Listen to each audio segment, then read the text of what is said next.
604 Talk 107.3 FM, WBRP. Mornings with Brian Haldane off and running. Brian here with you, JP producing.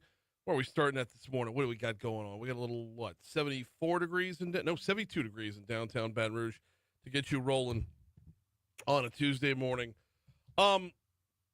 Today's show is all over the map. Later on this hour, Jeff Crouere from Ringside Politics hops on board.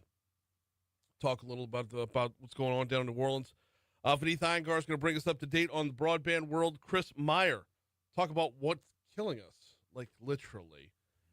In the 8 o'clock hour, Operation Key Fob is going to launch this morning right here at 8:15. And Congressman Troy Carter going to stop by for a little DC Current presented by LABI. But before we get to any of that, you know how we do. We start with top stories and trending.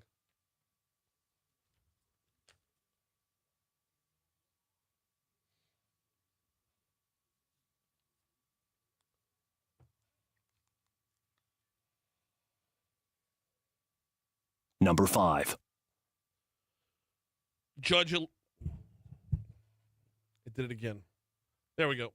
Judge elections for the 19th JDC will be under a new district map. The new map was drawn up by State Representative Barbara Freiberg. That map will go into effect for the upcoming October election, and that elects a candidate to fill a vacant seat. The new map changes the racial dynamic for the two districts. Black voters make up 72% of the registered voters in Section 1. Section 2 is 72% white voters. Number 4. No reports of injuries or even reports of shots fired by anybody out there, but residents on Flannery made calls in the 911 on Monday night, and they reported a shooting. It posted up on the Nextdoor app, but didn't show up to have any victims taken to the hospital, any suspects arrested or anything like that. But there was shots fired last night on Flannery. Number 3. Governor Jeff Landry attended a groundbreaking ceremony yesterday for what officials say is the largest foreign investment in Louisiana history. The Louisiana LNG, formerly known as Driftwood LNG, going to be a $17.5 billion liquefied natural gas export facility made up of nearly 1,200 acres on the west bank of the Calcasieu River. Number 2. Southern University students returned to campus yesterday after a 4-day lockdown that left many on edge. Many questions remain about what exactly caused the campus lockdown last week. Officials at Southern said it was a precautionary measure in response to threats that were circulating online. Initial reports were the threats were of HBCUs, but I'm told there was a threat at Southeastern as well. Number 1. Got to check back in the tropics. We are looking like there might be Gabrielle might finally be coming around here. I guess it was around, a little over a week ago, we were reporting on what was almost guaranteed to be Gabrielle with a 90% chance. This is back where we are now, but we now have an 80% chance of this storm forming into a storm over the next 48 hours, 90% over 7 days. It's a large area of showers and thunderstorms continuing to show signs of organization with a broad area of low pressure located about midway between the Windward Islands and the coast of West Africa.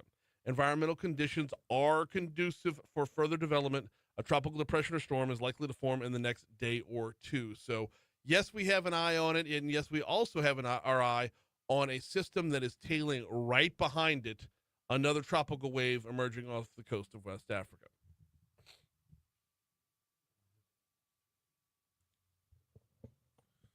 Ooh, well, Brian, the question remains, are we on the brink of a shortage of healthcare workers? Because more than half the U.S. healthcare workers plan to leave their jobs by 2026, according to a Harris survey. Okay, I read about this.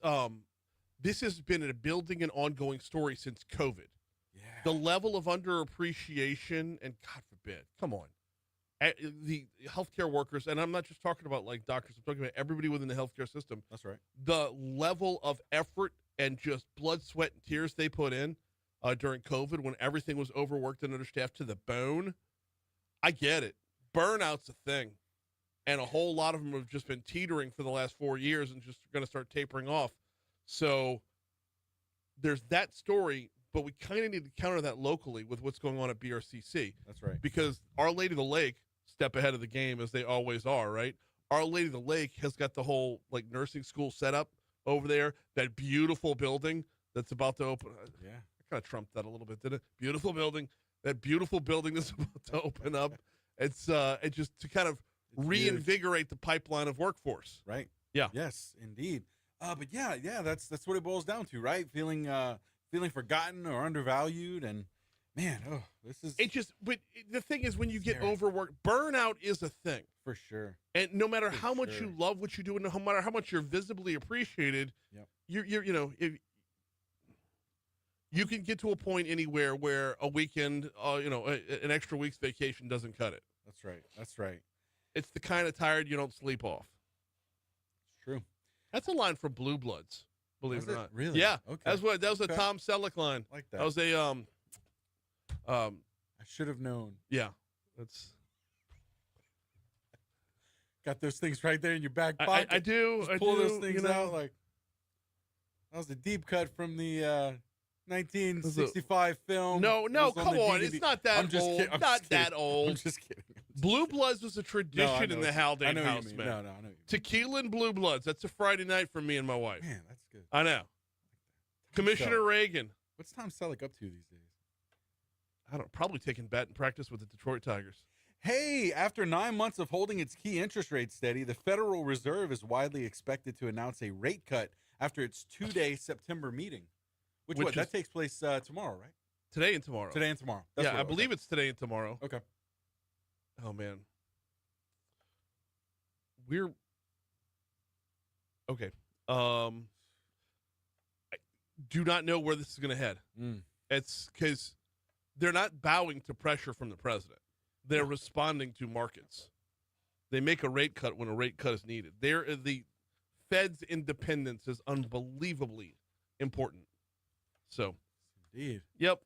In other news, not of this world, in a groundbreaking revelation, NASA has presented persuasive evidence of ancient life on Mars. Every day that goes by, Ancient life. every day that goes by is a day we get closer I want to believe. to making contact. Look. So I'm curious if they could figure out that it was ancient life. I'm curious if they could figure out what extinguished it.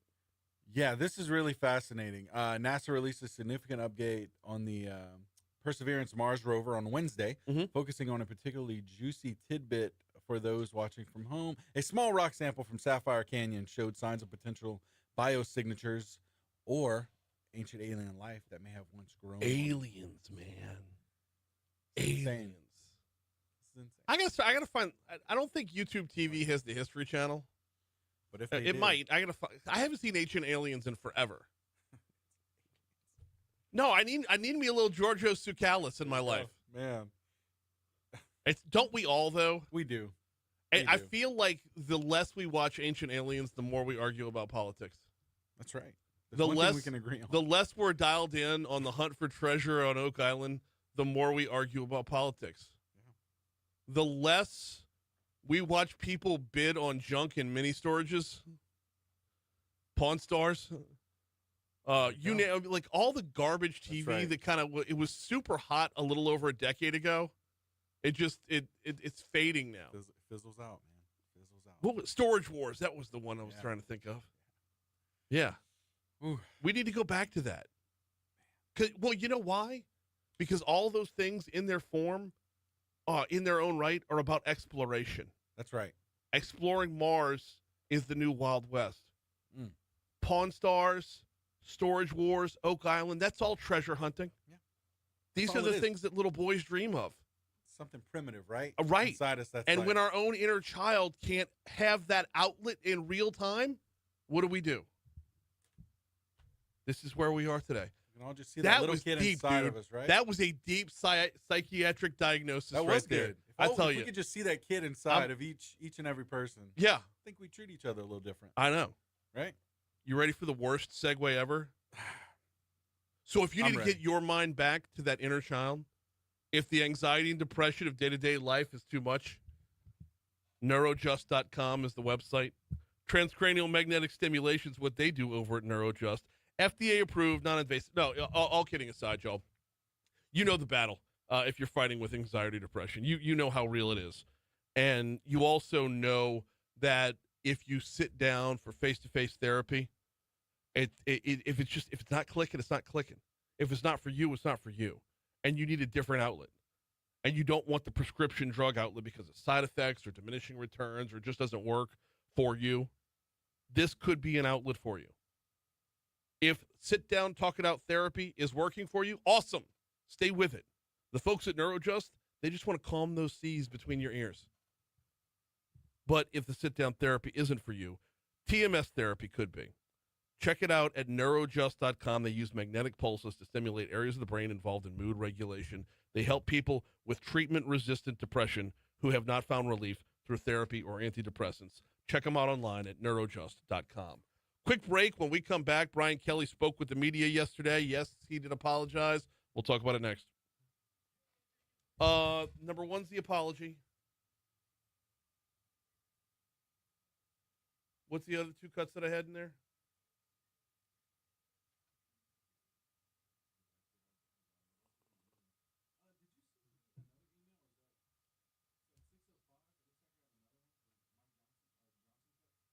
At 6:05. Holy shit, I sent that thing 30 minutes ago. Don't know why I did it again, but I sent you to Mike Johnson. Those are for 6:25. The Brian Kelly cut should already be in today's folder.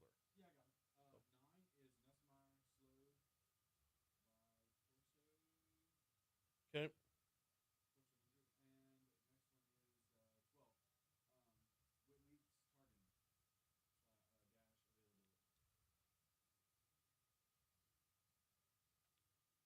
Okay.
Six 617 to Talk 107.3 FM, WBRP, mornings with Brian Haldane, rolling right along. It is sports time every Monday of a game week. Even if it's Southeastern, Coach Brian Kelly addresses the media.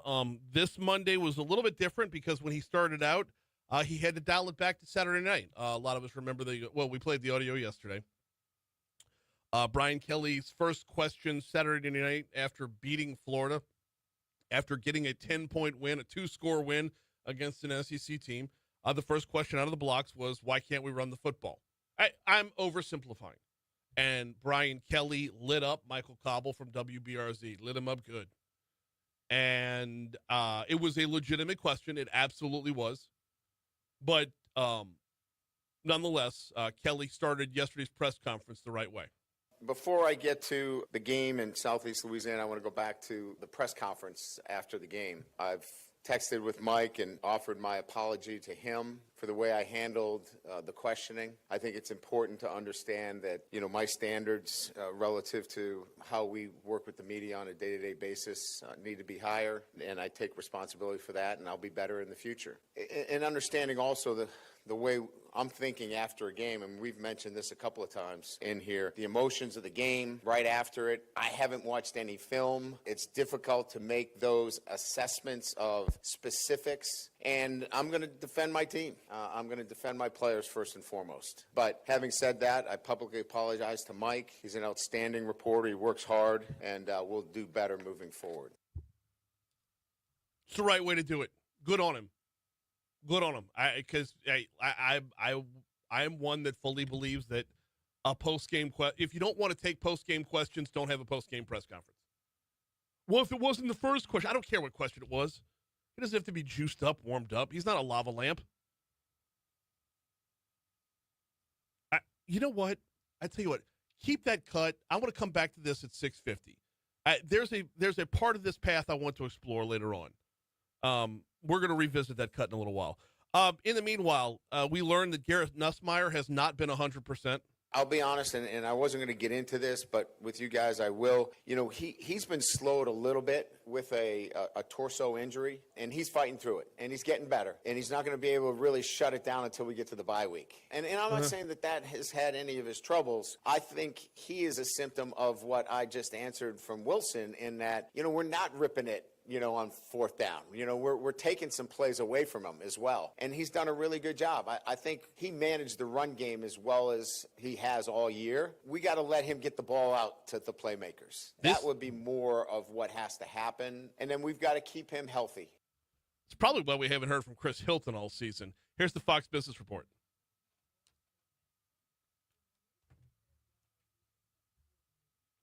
Yeah, hang on to that one and go back to yesterday's folder and grab him, rip and cobble a new one.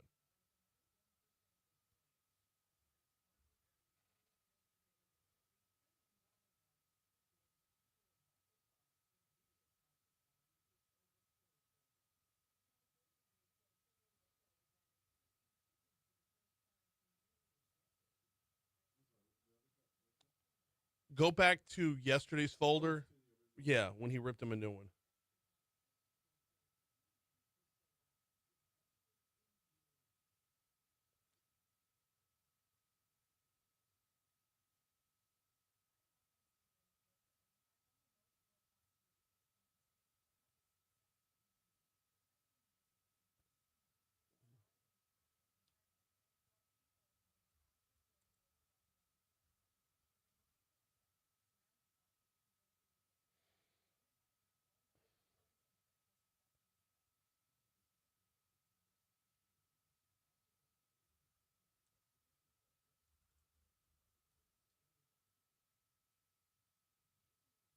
And good morning, Christy. Assuming you're in this morning, I haven't even.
My reel of making smash burgers on vacation is catching a new life. Like, it's doubled in likes in the last 2 days. I don't know why. It's got a second life. And now this round, the people are making fun of me, saying they're just, why am I seasoning frozen meat? Well, it wasn't frozen, but like, it just, oh, this guy doesn't know what he's doing. Like, oh shoot, this is me. That's cool. It's got a little bit of a lot of juice, man. A lot of juice.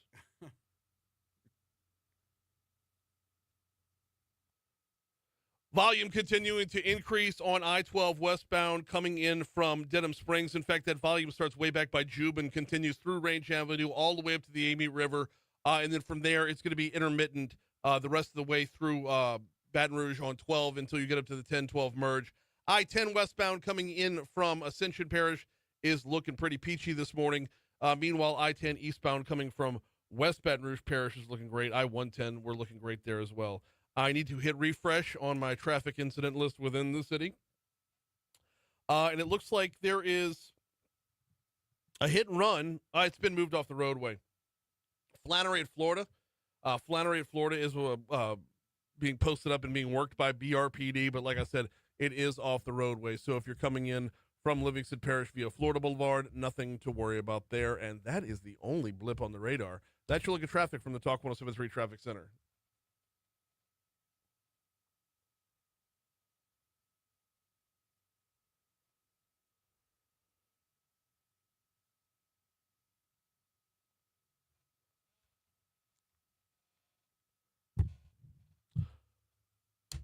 Calling an audible, JP. Calling an audible. We're going to do this now. You have the cut for me? I do. Okay. We're going to do this now. Because coming up at 6:50, Mike Johnson, Speaker Mike Johnson, spoke. There was another vigil for Charlie Kirk. Mike Johnson seems to have been at all of them. They were apparently very close.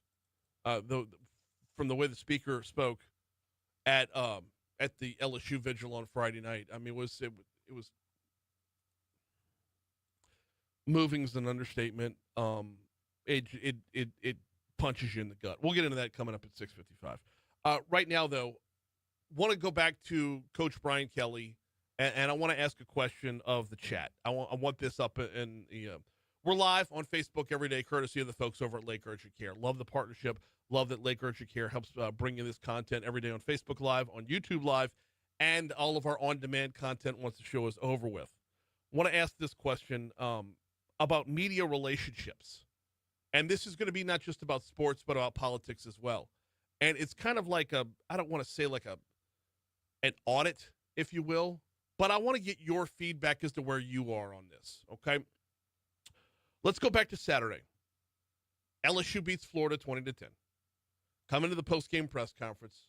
Michael Cobble, first question out the blocks. And, well, here's the full exchange.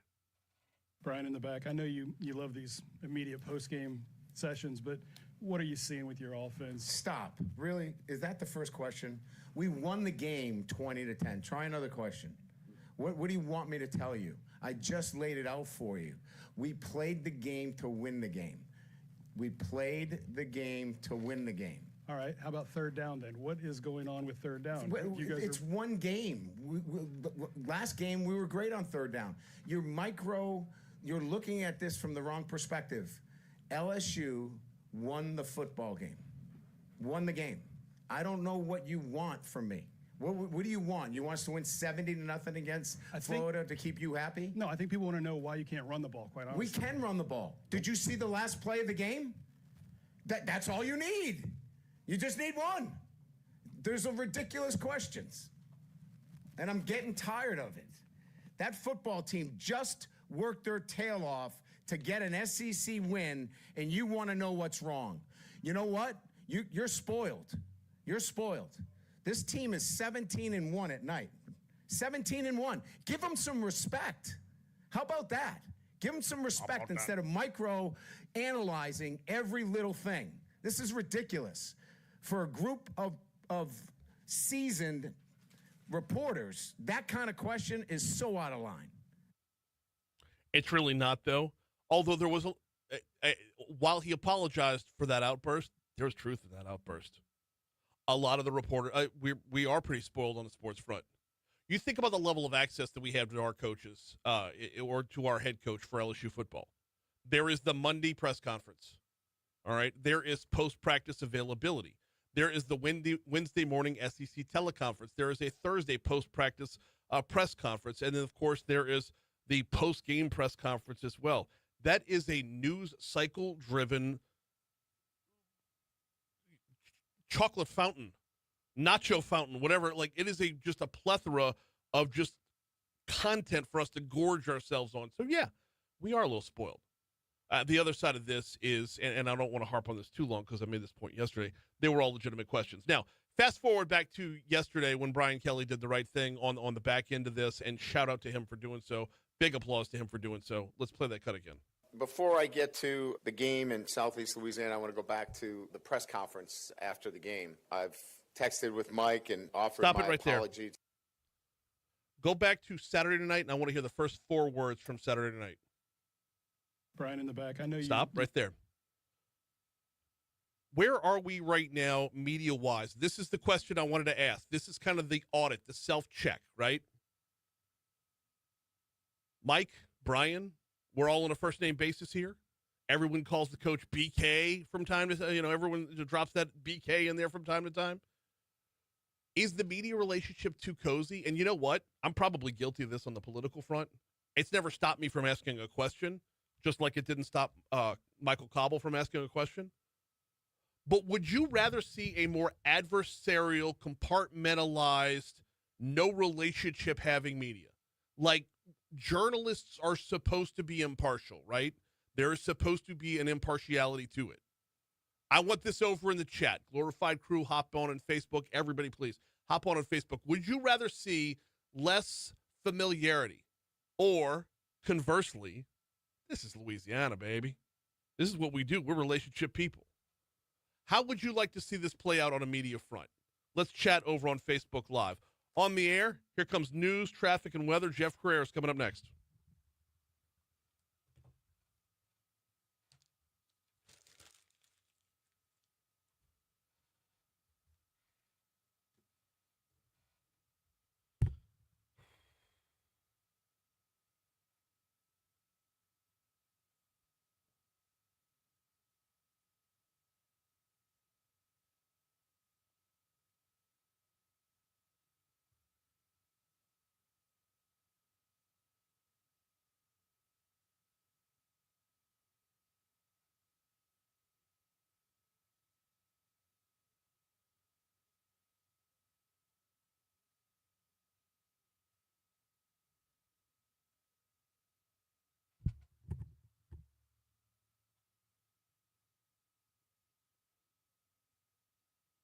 And there's my EQ topic for the day.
All right, what do we got?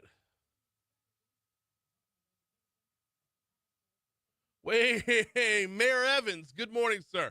Oh, excuse me, Wade, because we're like personal relationships, right? That's what we do around here. Sorry, I can't call you Mayor Evans. It's Wade because we know each other. Yo, and look, take that whole topic with a grain of salt, because there's more than one way to skin a cat. Because apparently one day someone who was really sick and demented figured out how to skin cats many ways. That's a twisted mind that skins a cat more than one way. No, there's more than one way to skin a cat, right? I personally believe that relationships are vital. But in a relationship, you have to be honest with each other. You have to be able to have tough love. You have to be able to call each other out. But that's the nature of a relationship. Now, if I don't have a relationship with you and I call you out, you can put up a wall. Like, and that's ultimately that's where I'm going to come down. I just want to see what everybody's opinion was on this.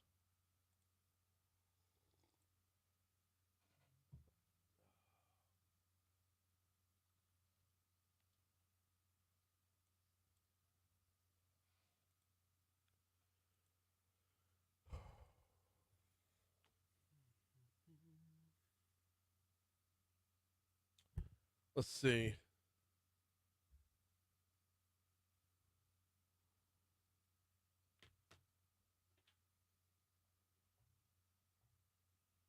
You can't have less familiarity in today's social media driven environment. That's a good point, Keith. No, you want your local journalists to have the passion to love our teams, no matter, but ask the tough questions. Also good. Also good answer, Debbie. Okay, but like Debbie, your answer is to having the relationship with a team, not necessarily coach. I like it. I like where this is going. I want more.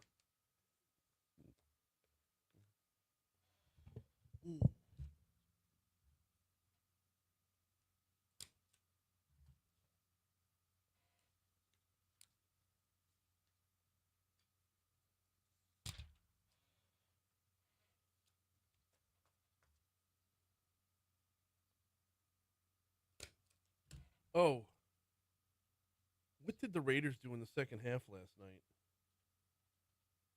I went to bed. I can Google it real quick. No, I'm looking it up. Okay. Oh, crap. They already closed out week 2.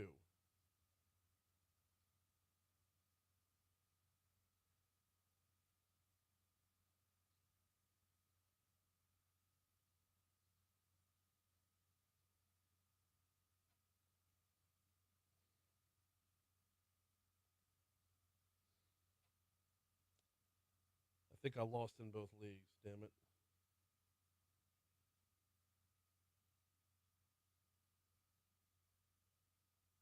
Yep, 0-2.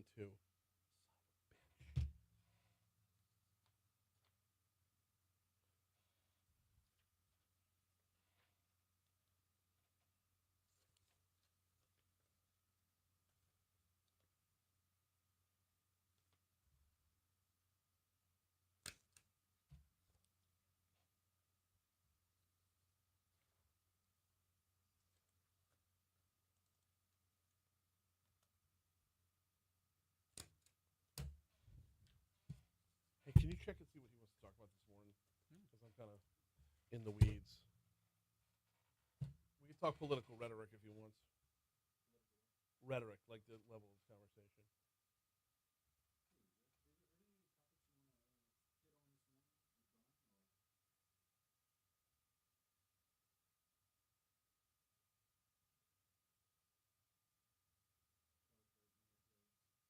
National Guard.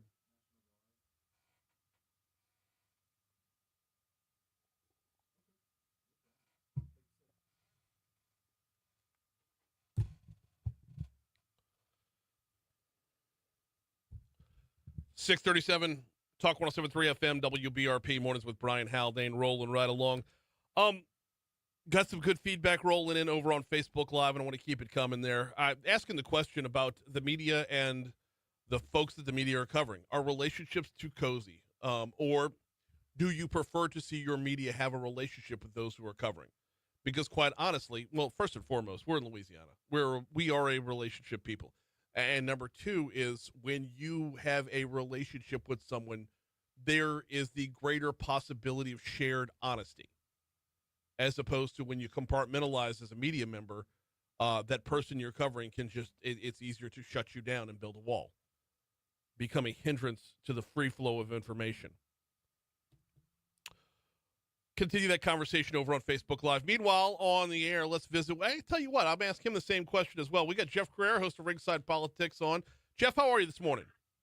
Hey, good morning, Brian. Good. Good morning. Before we get to anything New Orleans related, okay, so let me give you the backstory real quick, and I want your gut take on this, okay? Yeah. Saturday night after the game, Michael Cobble, sports reporter from WBRZ, sports director at BRZ, I believe he is. He asked Coach Kelly a question right at the blocks, and Coach Kelly lit him up. And then Coach Kelly comes back yesterday in his press conference for previewing Southeastern and apologized to Michael Cobble. And if you go back and listen to it, Michael Cobble starts off by saying, Brian, couple things. And Coach Kelly starts off by saying, I texted Mike over the weekend.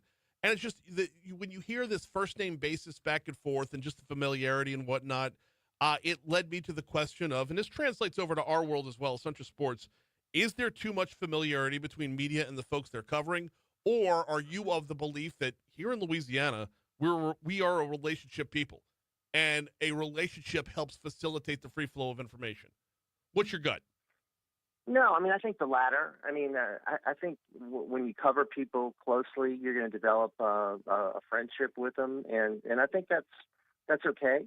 Mm-hmm. I mean, as long as it doesn't cloud your judgment in how you report. I mean, as long as you're not going to say, hey, well, I'm not going to report this negative story because I'm friends with this person. In fact, if you have a good relationship, you're more likely to get more information. You're more likely to be a better reporter. You're more likely to get access to certain stories that you might not receive otherwise. It's just natural that if you're there every day covering them, that you're going to know the person, become friendly with the person.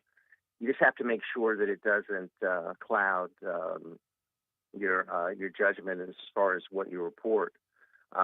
It doesn't surprise me that Brian Kelly would have snapped at him. I mean, that's the kind of guy he is. Sort of a hothead, isn't he? I mean, he can run hot. He can run fun too, though. That's he like every man. His emotions run the gambit for sure. And like I said, Cobble just caught him. He just caught him at the wrong moment. 30 seconds but later, he's got a lot 30 of seconds passion. sooner. I mean, his passion for his job. I mean, that's a good thing. Yeah, absolutely. But it begs an overall question, though, is like you see some places around the country where the media is continually distant. You see where there has to be this perceived, vacuum of space in between the media and those they are covering.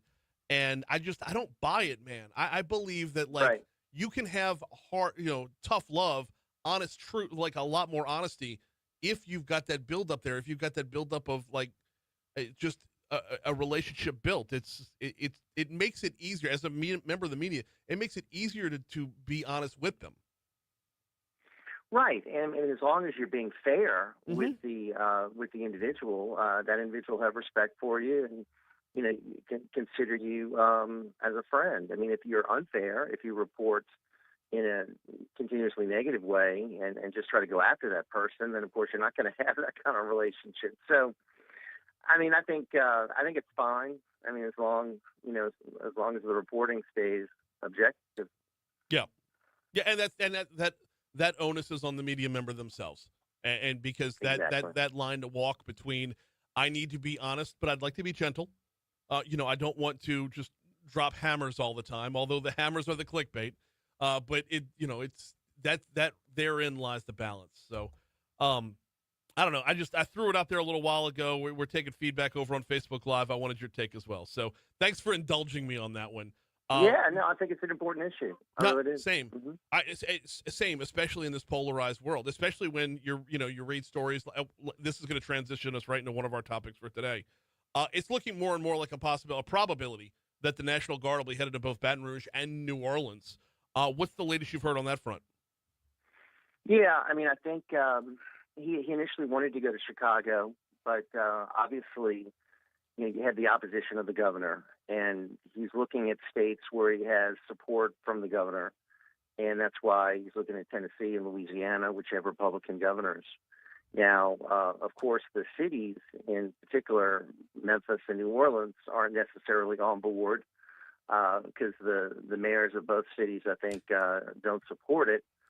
But I do think people that live in those cities that are the victims of crime support it. I know the police chief in New Orleans is fine with it. So, we'll see what happens. This has been, rumored for quite a while, and information has been leaked about it and everything. So, we'll see. I think the president wants to have another success story other than D.C. Yeah. And he's really looking for other cities he can go to. And I think he realizes Chicago is just going to be very difficult with the opposition there from the governor. It absolutely is. And the hard part about D.C. right now is you can take a small sample size of numbers from the time that the National Guard rolled in through now, but I don't know that if it's sustainable. It's cool to have a clean sweep and just, make everything fresh again. But if they're not treating root problems on the back end, you know how you ever say you can't rust your way out of a problem? Well, they've done what they can on the initial blitz front. All the other programs have to take effect at the meanwhile on the back end in order to make it sustainable. Right, and will there be any long-standing changes as far as education, criminal justice? Right. I mean, family dynamics. I mean, that's as you say, the long-term answers there. I mean, if everyone leaves, then they're going to have crime go back up again. So they're Right. going to have some sort of a plan long term to have some sort of increased presence there to bolster police. Because as we know, Brian, in every city in the country, we do not have enough police officers. It's one of the sad consequences of George Floyd. You had the defund the police movement. You had the negative publicity about the police, attacks on the police. And you really had a hard time recruiting police officers. So we don't have enough police officers in the country. Yeah, and like you said, that is a problem that is nationwide. I think it's on the mend, but it's such a slow mend. In the meanwhile, though, and this is a different point that our police chief brought up here in Baton Rouge, is you bring in the National Guard. The National Guard doesn't have the power to arrest. Right. So, I don't know where it falls from there. Our police chief was on the show last week, and he said he would rather see more FBI and DEA role in town. If you really want to get to the root of the problem, that's where you're going to legitimately solve some things. National Guard can provide a supporting role and like a force presence, but when it comes down to it, you can't have National Guard people arresting people. Right. They just play a supportive role, Yeah. and it's just the presence. It's just the image that it portrays to criminals. And as you say, it's a backup. Right. To what the police can do. And as we say, in a lot of cities, police need backup because they're so short-handed. Yeah, they absolutely are. We're talking with Jeff Crouere, host of Ringside Politics. Anything new moving in the mayor's race? Well, there's a big debate tonight on Channel 4 that could be, determining how things play out. I mean, there is some talk now that Helena Moreno could win this in the first primary. Really? The latest poll shows her at 51%. So, I mean, she just needs 50 plus 1, Right. and that's it. There's no runoff, and which would be astounding considering, there are 11 candidates in the race, and you have an open mayor seat. She got a big endorsement with Troy Carter getting behind her. She does have, obviously, more money than anybody else. So these other candidates, and I'm talking about Thomas and Duplessis, really need to get her numbers down. So, and they haven't done a good job of that. The latest round of tallying up fundraising looks like Duplessis had the biggest chunk come in. I mean, Moreno had such a head start and such a huge war chest, but it looks like Duplessis is making up some ground on what's being raised. But that you got those dueling lines on the chart, right? Ground you're making up versus time till election. Those two things aren't working well together for Duplessis. No, he got in, got out, got back in. That really hurt him, and he's had to play catch up ever since. Now, the thinking was that he was going to be the opponent for Moreno in a runoff. Now, a poll came out recently where he's behind Thomas again, and then there's the question of whether we can even get her into a runoff. So they're probably going to be going super negative in these next few weeks. I mean, we got 3.5 weeks. I'm going to be moderating a debate on Saturday for the Lakeview Civic Association. Oh, nice. Be interesting to see these candidates up close and how they handle questions. And we're going to ask them some interesting questions. All right, the next week's segment is full post-game show on that front. Hey, before we get you out of here, and I appreciate you hopping on every Tuesday, I do. Before we get you out of here, I would be remiss if we didn't reserve a minute and a half, 2 minutes to reflect on Charlie Kirk. I mean, just an incredible guy, an absolute. You ever meet him? I never met him. Yeah, one time I met him, and just interviewed him one time, and he is just so impressive. I mean, at a man of 31 years old to be able to accomplish what he did, create Turning Point, go into the lion's den in these college campuses, take any question, be able to deal with it, do it with a smile on his face. He had such an impact. And I think since he was assassinated, you see the impact he had, the outpouring of support, and sadly, the outpouring of hate that you've seen on the other side, which is, maybe a conversation for another day, but that's been very disappointing to see, a father, a son, a husband, such a good man, receive that kind of treatment. It's been very, very unfair and inappropriate. But I think his organization is going to be in good hands with his wife. I think they're going to continue to grow. They are. And I think his legacy will live on. He is Jeff Crouere, host of Ringside Politics. You got a show to get to, man. We always appreciate you hopping on board. Okay. Thanks, Brian. Thank you. Okay. Next week, full post-game show on the mayoral debate that he is moderating. So keeping a close eye on it down there in New Orleans. And that mayor's race is very interesting. A last-minute surge by DuPlessis would not surprise me here. We're coming up on 6:50 at Talk 107.3 FM. We'll check your money now. On the back end, there was another vigil for Charlie Kirk, and Speaker Johnson was there. We'll cover it next.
You know what?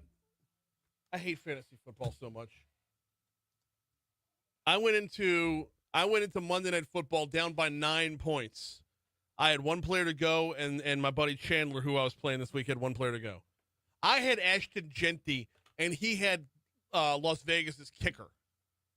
I should win that 99 times out of 100, and last night was 100th, because the only points that stupid Vegas put up on the board were field goals. Ashton Genty goes 11 carries for 43 yards. He had a catch or two, but he was dookie. The whole team was dookie last night, minus the kicker. Bunch of shit. God, I hate fantasy football so much. Meanwhile, over in the Dave Ramsey League, I finished second in point scoring this week, so I will not get an Amazon gift card. That pissed me off, too. I'm going to win all of them. That's what I do. I win. I beat everybody. Not really. But it pisses me off. I've got two teams. One roster is actually better than the other, and the better roster ends up. I'm 0-2 with the roster that's better, and 2-0 with the roster that's worse.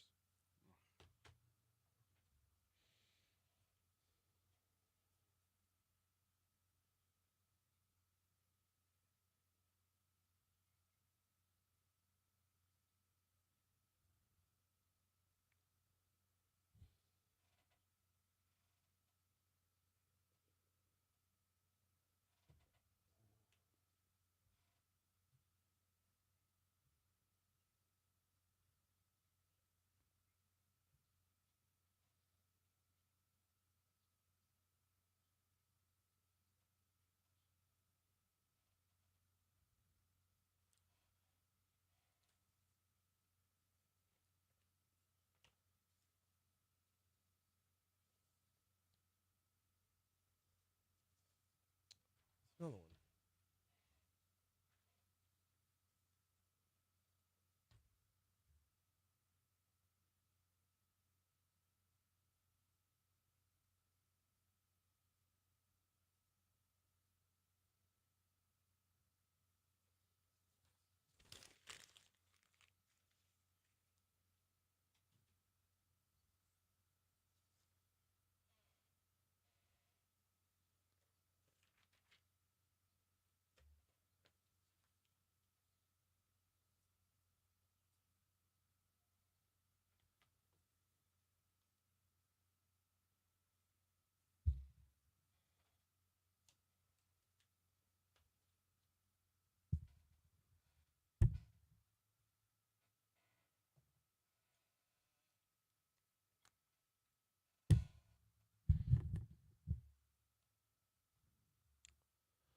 .655 at Talk 107.3 FM, WBRP, mornings with Brian Haldane, rolling right along. Not too long to go until we get to hour 2 of the show. We got about 4.5 minutes here. We are going to get into some audio from yet another vigil for Charlie Kirk that House Speaker Mike Johnson was at. Before we do, though, I need to remind you about the folks over at 5 Star Printing and Signs. Is your signage noticeable? Is your branding noticeable? Are you moving the needle at all when you hand someone your business card? Are you moving the needle at all when you hand someone a brochure of what it is you do? All of your printed materials. Take a look at them. Take a look at your signage, your banners, even down to a restaurant menu. Catching somebody's eye? Are you getting noticed? If you are not, my guy Danny and his team over at 5 Star Printing and Signs, they are here for you. 271-4096 is the phone number.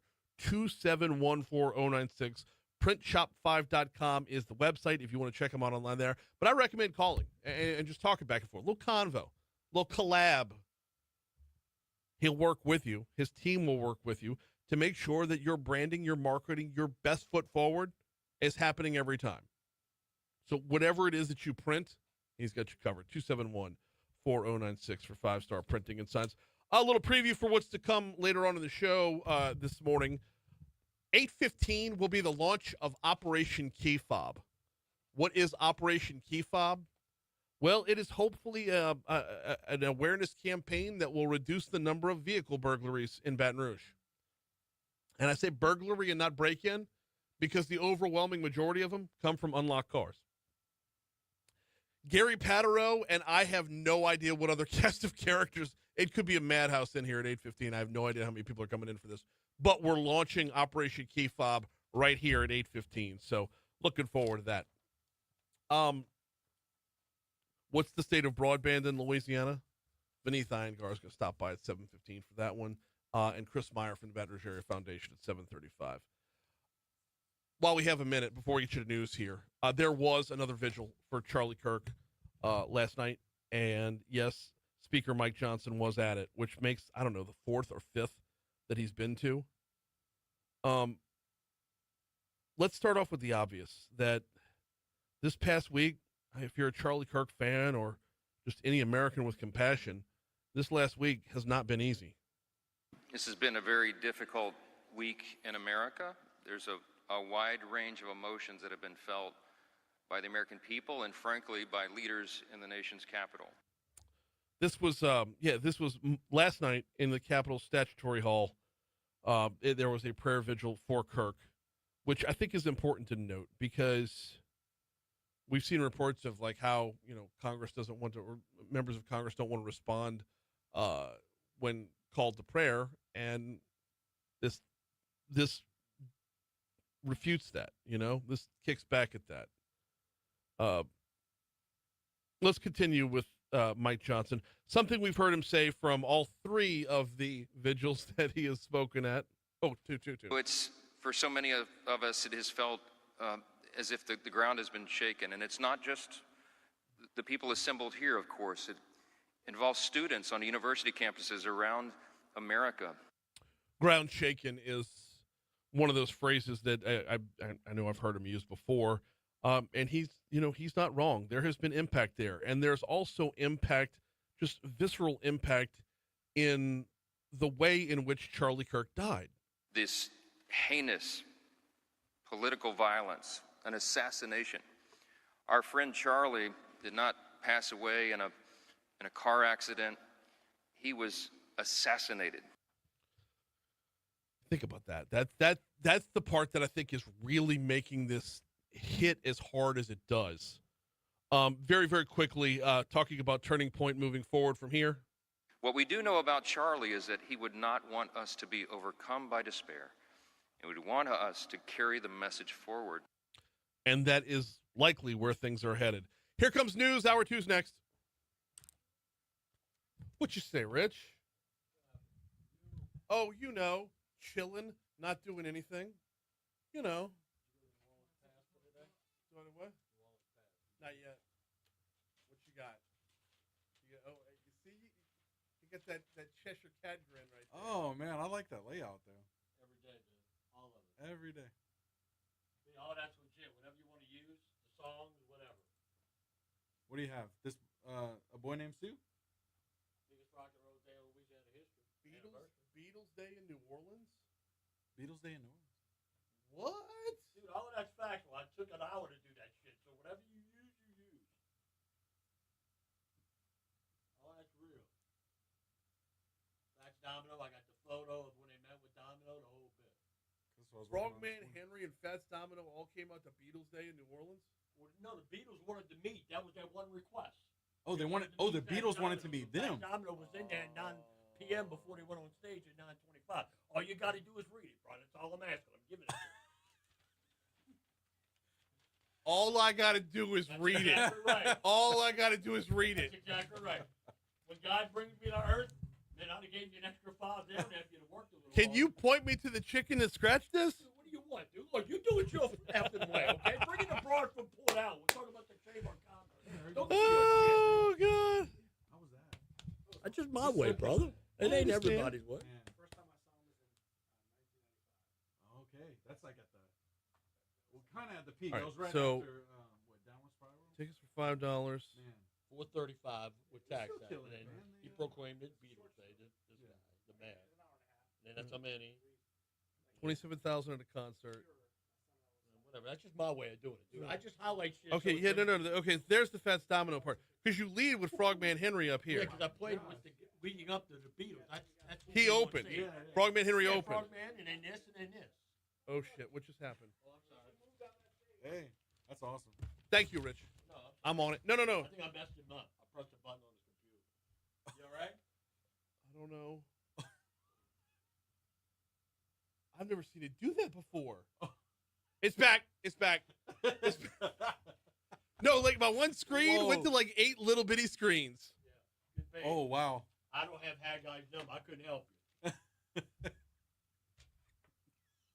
God bless. Oh, man.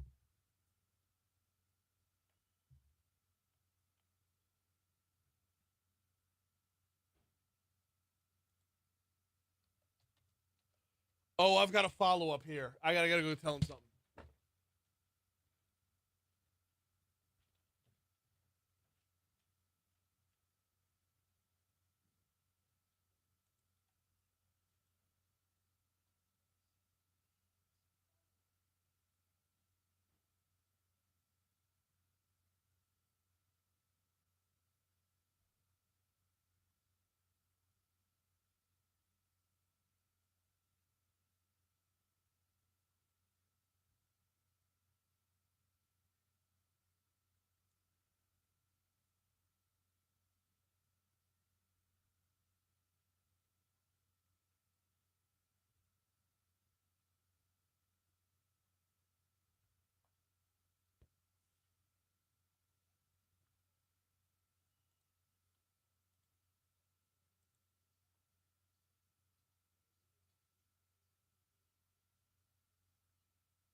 7:05, Talk 107.3 FM, WBRP, Mornings with Brian Haldane, rolling right along. Hour 2 coming your way right now. Brian here with you. JP producing. We are starting off the second hour of the show right where we started the first, 72 degrees in downtown Baton Rouge. Busy hour for you this hour. Veneeth Iyengar going to be on the hotline in our next segment. He's our state's broadband czar. There's been a lot of movement. There's been a lot of standing still. What is the latest on broadband? Veneeth and his team, they got out in front. We were the national trendsetters in how to do this. And then it looks like nationally the plug's getting pulled. But it also looks like the governor's stepping up to see about getting us. Let me read you the headline. That Jeff Landry asks Trump administration if Louisiana can keep leftover broadband money. Okay, we do that. If we can keep the leftover broadband money and utilize it to finish out the job they started, that would be a good thing. We'll talk with Veneeth in our next segment. Also this hour, Chris Meyer from the Baton Rouge Area Foundation is going to join us. We got a lot to talk about with Chris. We'll touch on Plan Baton Rouge 3. The LSU Arena, it looks like it's picking up a little bit of momentum here. But I also want to start with the Opportunity Data Project. And Louisiana, we die younger than the nation. Baton Rouge, we die younger than Louisiana. What's killing us? We're going to break that down. What is killing us for the premature deaths? We'll break that down with Chris. Right now, though, top stories and trending. Let's go.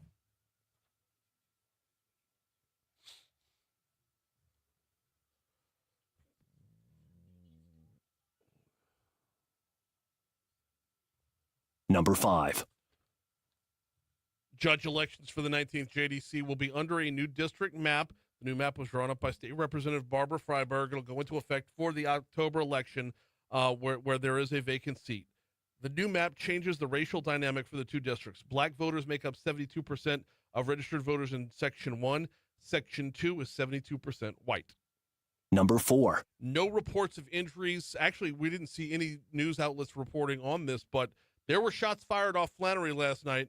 As I got the news from the Nextdoor app, believe it or not, the reports were of a shooting. First responders were on the scene to conduct an investigation. The alerts popped up on the Nextdoor app.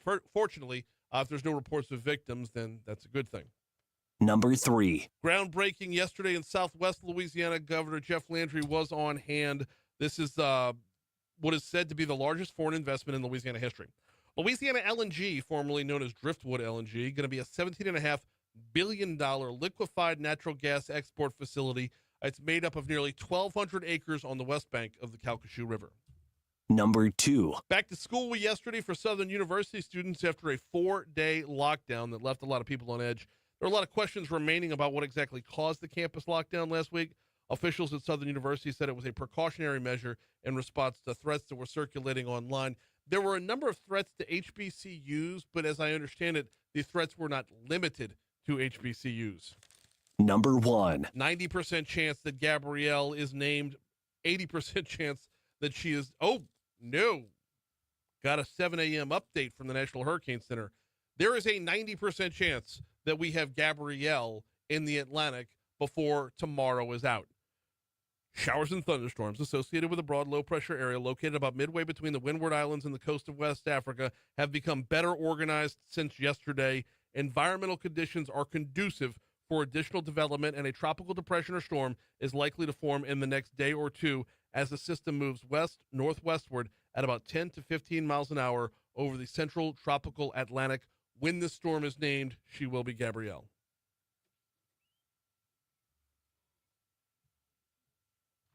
What's trending, JP? Well, the question remains, are we on the brink of a shortage of healthcare workers? Well, more than half of the U.S. healthcare workers plan to leave their jobs by 2026, according to a Harris survey.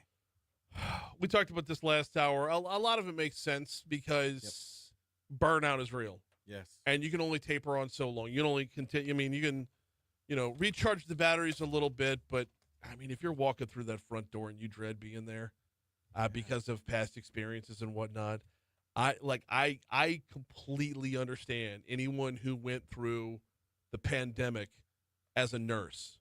Anyone who went through the pandemic in any role, nurse, doctor, any role in a hospital.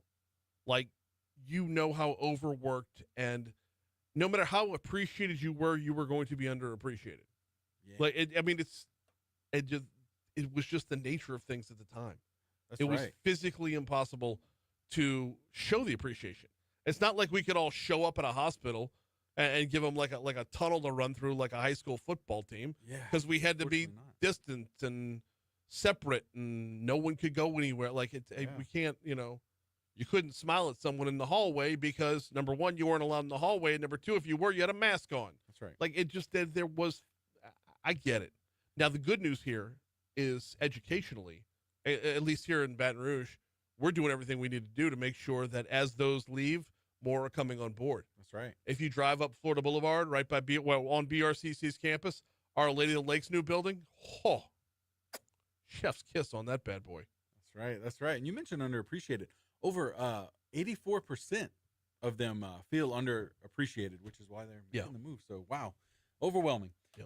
Well, after 9 months of holding its key interest rate steady, the Federal Reserve is widely expected to announce a rate cut after its 2-day September meeting, which will be tomorrow. So, does this mean if you were going to go borrow money today, you should wait a day? Yeah, maybe just hold on. Is that what that means? Yeah, Like, maybe I don't. just give it a day.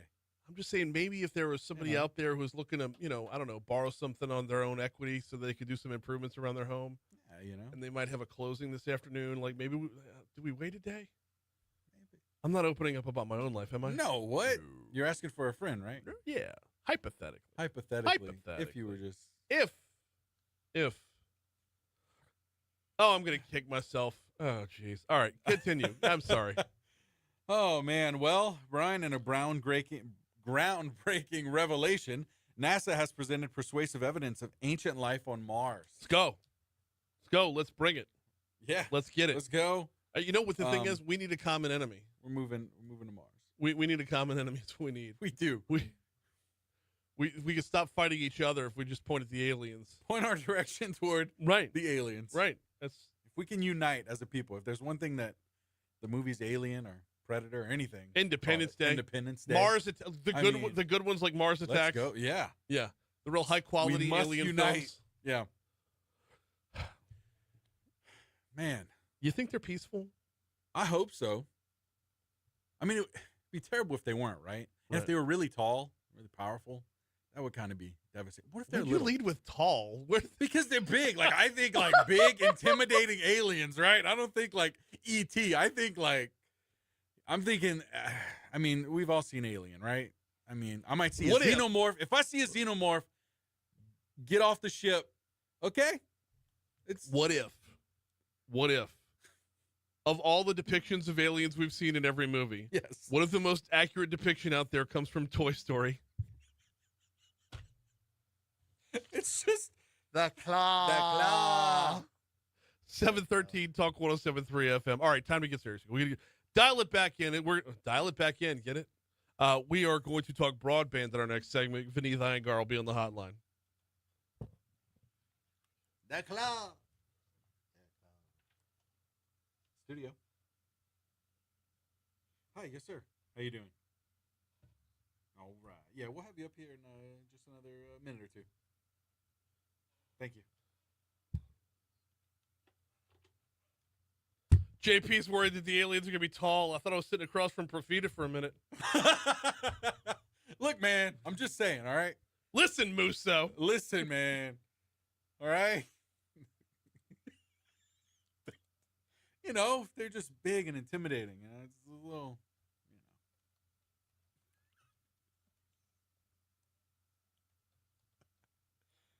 Oh, man.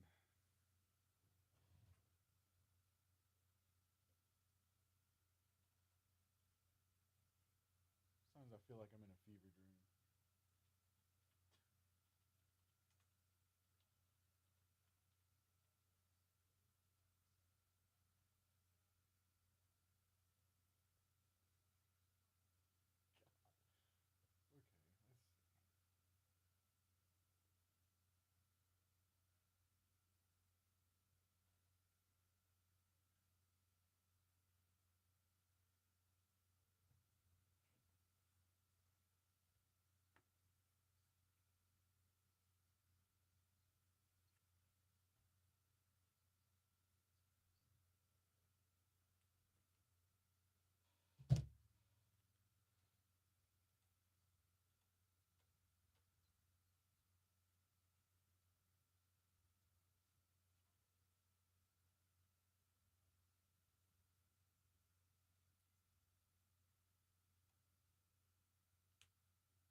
Rolling over to 716 at Talk 107.3 FM, WBRP, Mornings with Brian Haldane, rolling right along.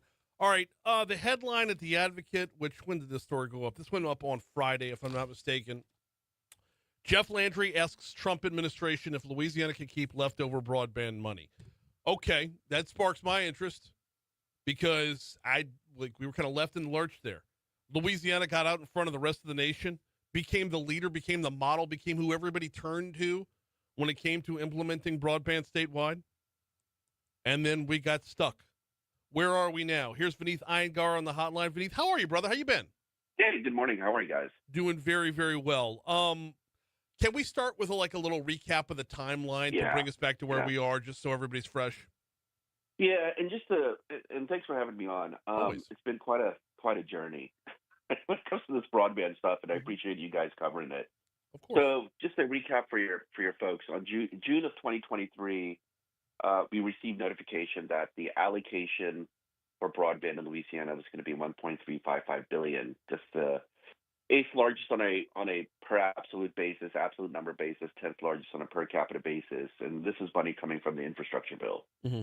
We then had to go through a sequence of steps and submit a final proposal, which ultimately got approved January 12th of 2025. And so we got approved. We went through a bidding process. We awarded a bunch of money. And out of the $1.355 billion, we ran probably the most efficient process in the country. Out of that $1.35 billion, we were going to spend $749 million on infrastructure, which is really getting people connected, households, small businesses, and community anchor institutions. Mm-hmm. And the federal law and the federal statute governing the IJA bill, the Infrastructure Investment Jobs Act bill, says that states that have remaining funds can spend those dollars on certain ways. So we had remaining was over $500 million. And the governor was absolutely laser focused on making sure those dollars were focused on helping to drive further Louisiana's economic competitiveness, workforce development, two-year colleges, help impact farmers, help improve the maternal and chronic disease issues that exist in Louisiana, and so on and so forth. Mm-hmm. So we packaged all this, bundled it, sent it to the feds, got approved January 12th, and then President Trump comes into office January 20th. We have a new Commerce Secretary, Secretary Lutnick of U.S. Department of Commerce, which governs all these broadband dollars. And that's when things were under review. All of our results were under review. And not just us, Brian. I mean, we were front, but a bunch of states. I mean, look, to be fair, the feds had to come in, look at what the previous administration was doing, why things were so slow, why things were stuck. And they had to spend their own time and effort to try to unstuck things. And so 6 months down the road, June 6th, we got notice that everything that we've done has been rescinded. All the awards that we made have been rescinded, and that we had to rerun the entire process, which took about a year and a half, but to do it in 90 days. So we did it. Louisiana style, we pulled up our bootstraps and got back to work, and we were once again the first state to resubmit our results, and we became more efficient. So out of the $1.35 billion, the cost of building infrastructure came out to be about $499, let's just call it $500 million, which means the $550+ million that we had left over before, we now have close to $800+ million left. Okay. So this is a high class problem that we have, Brian. Yeah. And so it's really a high class problem. The last thing I want to mention is this.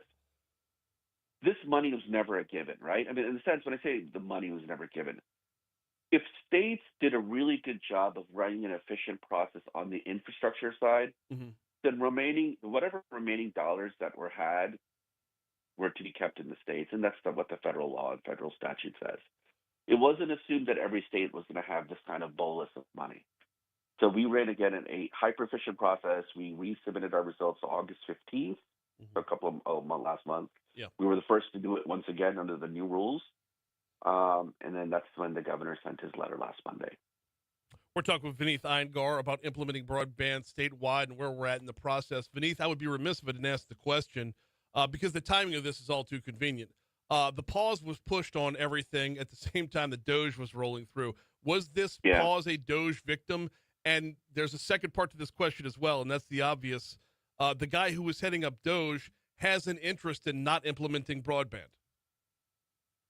Yeah, it's two really good questions. So on the Doge part, I don't think this was really necessarily a Doge-related activity as opposed to a general review and pause of any federal program that was administered Okay. largely by the previous administration. And to be fair, like any administration would want to look at projects and understand where they can streamline. And I think I mentioned in the Advocate article that the Secretary Letnick in Commerce did a great job of removing a lot of the fluff towards the execution and putting shovels in the ground fast, Yeah. which was great. With regards to the second point, look, these dollars are critically important to the state of Louisiana. 800 million is close to maybe 2, 3, 4% of the state's operating budget. The amount of for lack of a better term, oversimplifying, awesomeness that can result in outcomes that can result, and from an economic development perspective, for farmers, from a healthcare perspective, truly leveraging broadband as an asset, platform, and enabler to drive Louisiana's economic growth, leveraging these remaining funds is enormous. I mean, we've estimated that just in a 4-year period, the economic impact just from sheer private sector investment is going to be 5 times the amount, close to $5+ billion, just in the next 4 years. Multi-billion-dollar growth in our GDP, multi-billion-dollar growth in revenues generated from small businesses. And so the letter from the governor, and once again, the governor's taking a leadership position because I'll tell you, we have conversations with state broadband directors all the time, Mm-hmm. and they tell me, hey, what is Governor Landry thinking? Hey, if Governor Landry sends a letter to show what his thoughts process is when it comes to connectivity, broadband, and the remaining of these dollars, our governors will start to write letters. So that's, I think, actively happening. And so they've always been a deference to Governor Landry when it comes to the broadband issue and how he's trying to, how we're trying to tactically execute on these dollars. So the two main things that we wanted to focus on, that the governor wanted to focus on, was anything that's AI related, right? Anything that's going to piggyback off of what Meta's building in Richland Parish, Yeah. What Hut 8 I think is building in West Bell, right? And so the White House produced on July 25th the White House AI Action Plan. That's to help execute that, which I think is going to be a huge opportunity for Louisiana from an education, workforce development perspective, et cetera. And then the second is anything that's focused on executing America First policies. The stuff that we had designated for farmers and economic development, regional economic development arms and local chambers and two-year community colleges were all America First policy efforts anyway. The stuff we were going to do to commit dollars to Kate Brumley, et cetera. Yeah. And so it's just a reinforcing of those messages. Am I hearing you right? Veneeth Iyengar is our guest. We're talking about implementing broadband statewide. Am I hearing you right in that the broadband plan will still be stuck to with the implementation, or are we looking for new and more inventive ways to reallocate the dollars to where it's both? Okay, it's both. Oh, so it's both. So that's the beauty of this, of how efficient we ran this program. Out of the 1.35 billion, $500 million is going to be spent towards infrastructure. That's over 80% of those dollars going to Louisiana companies to build and construct fiber lines throughout the state of Louisiana. Now, 80% of Louisianans that live both in mostly rural and urban areas are going to receive fiber connectivity. Okay. Mm-hmm. The balance are going to receive a combination of fixed wireless, which is stuff you put on towers, and a combination of low Earth orbit. So Starlink will play a role in areas that are considered high cost. So the cost of providing fiber to those locations were too expensive. So that's where Starlink can come in. Okay, that's where I was going wrong. I was reading this as an either or, not an and. No, and so it's really robust, solid infrastructure that's gonna be generational for Louisiana and a lot of areas to come. And what we're doing is making an argument saying for the balance of the money, Secretary Letnick, we think the feds could spend these dollars on these two main areas. AI-related stuff and then America First policy-related items. Well, it's the strong argument is if you prove you could be a good steward of the dollars, success should beget success, and you should be rewarded more dollars, or at least not be penalized for the dollars you would have been rewarded had you been sloppier. Right. Well, and the thing is this: if we are to increase not only Louisiana's economic competitiveness as a state, but also a country's economic competitiveness, I think this is a phenomenal opportunity for President Trump, Secretary Lutnick, and the governor to basically saying we're going to reinvest collectively in Louisiana $800 million, in Louisiana $800 million, but collectively through the 50 states, close to $22 billion in our two-year colleges, with our farmers, help improve healthcare outcomes. A lot of the things that if you listen to what a lot of the other cabinet secretaries for President Trump is saying, RFK Jr. talked about addressing a telehealth challenge in Representative Letlow's district, addressing a primary care shortage challenge by bringing on increased telehealth and AI presence, right, to help fill in that primary care shortage gap. So these dollars can help fill a bunch of different needs that are for a variety of different constituency, and that's what gets us excited, and that's what necessitated the letter last week. We're talking with Veneeth Iyengar for just a couple more minutes about where we're at in the broadband implementation world. Veneeth, okay, so is the letter about the leftover money, or is it about all the money? Because I kind of need the update onto implementation, shovels and dirt, and all that. Like timeline that from now moving forward. Yeah, so the letter was primarily focused on the rebalance of the money, the $800+ million. Yeah. On the infrastructure side, the feds are processing our data, right? They're looking at our data. They're looking at our results. They're looking at the strength of our companies and the internet service providers that will get these dollars.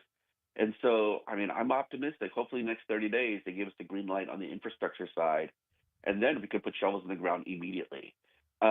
Now, I want to tell your viewers and to you, Brian, we've already committed $176 million to build connectivity throughout the state using America Rescue Plan dollars that are set to expire December 31st, 2026. Mm-hmm. A lot of that work is actively under construction or has already been complete. There's work that's already complete that's going to connect thousands of people in places like Grand Parish, LaSalle, Vernon, places like Avoyelles and St. Landry and Lafourche, et cetera.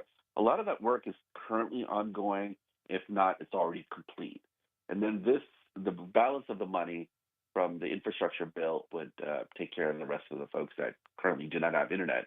And that's about 128,000 households and small businesses. But yeah, look, if we get on October 1st, the green light, which is in a few weeks, but let's just assume evenly October 1st, we could probably put shovels in the ground October 30th. I love it. I mean, we could have put shovels in the ground in March, right? But it's okay. We're ready. The companies are ready. So people have been ready. Excellent stuff. He is Veneeth Iyengar. We'll get you back on, obviously, after October 1st when we have a bigger update or a more recent update. Sure. In the meanwhile, we always appreciate the time and the information. We'll talk to you soon. All right. Take care. Have a great day. You do the same. Absolutely. Wow. All right. Maybe that's on me, but I read that whole article as if it was an and. Like they were asking to either build out the infrastructure. I'm sorry. I read the whole article as if it was an either or. Build out the infrastructure or make the reinvestment on the education front and then the workforce front. Well, the way Veneeth spelled that out, I mean, we're pushing all the chips to the table about to take down Teddy KGB. That is good stuff. Awesome. Speaking of good stuff, remind you about the folks over at Breck. Oh, they got so much going on right now at Breck. I was out at Independence Park yesterday for a little cross-country practice. I love getting out to the parks because it is truly an example of community coming together. And we had Janet in from Breck, was it last week or week before? They're busy doing a lot of things. They're busy playing catch up in the front office. They're busy, tightening things up and mapping things out for the future. They're busy with Imagine Your Parks Round 3. They're busy getting feedback from us to learn what they're doing, what they should be doing tomorrow. They're also busy, and this was launched last Monday, with their rapid response ticket system. When you are out and about in a Breck Park, when you are experiencing the community around you, if you see something wrong, they have the opportunity for you to let them know, hey, this needs to be fixed. It's a rapid response ticket system. Check it out at breck.org.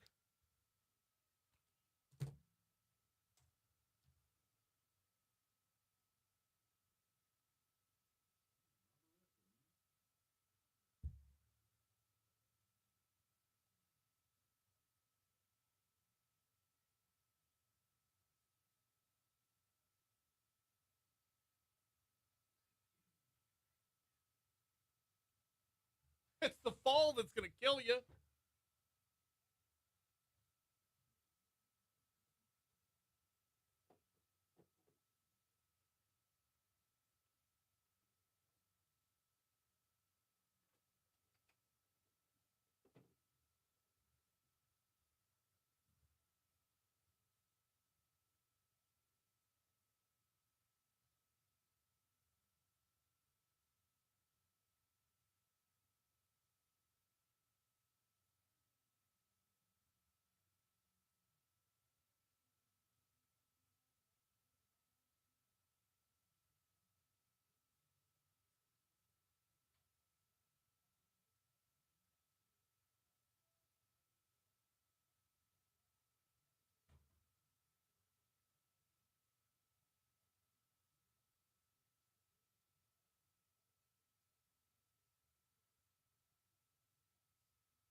Time to figure out what it's going to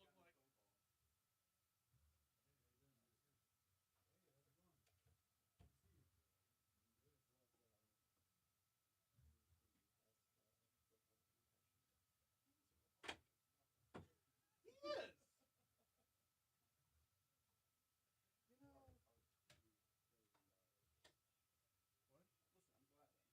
Wait, kill.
736 at Talk 107.3 FM, WBRP, mornings with Brian Haldane, rolling right along.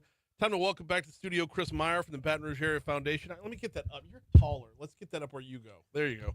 Chris Meyer, what's happening, bro? What's going on, Brian? How are you this morning? I'm apparently a lot closer to death than I thought. I mean, so with the opportunity data sheet is out, or the stats are out, and what was the life expectancy in the United States is 4 years lower than the average for other similar nations, and it's right. lower in Louisiana and it's lower about in Baton Rouge? That's right. Okay. That's right. All right. So let's walk through. Well, I'm sorry. Let's start with this. You're with the Baton Rouge Area Foundation.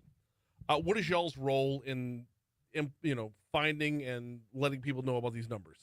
Yeah, Look, at the end of the day, we're about a community building a prosperous future for everyone in our community. And so a little over a year ago, we created what we call the Opportunity Agenda. And that was really backed up by this Opportunity Data Project, which is really measuring what drives opportunity, what drives prosperity in a community, and specifically in our own community. So we've looked at everything from quality of life to early education to homicide rates, things that if we can work on and have common strategies as a community, we can actually make improvements so that we are living longer, living healthier, experiencing less crime in our neighborhoods, having a better quality of life. At the end of the day, that's what a community is about.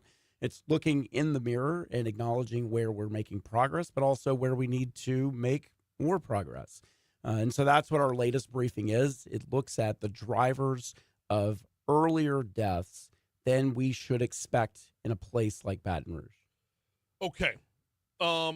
That brings us around to what did we find? And like I said, I over summarized the numbers. The United States has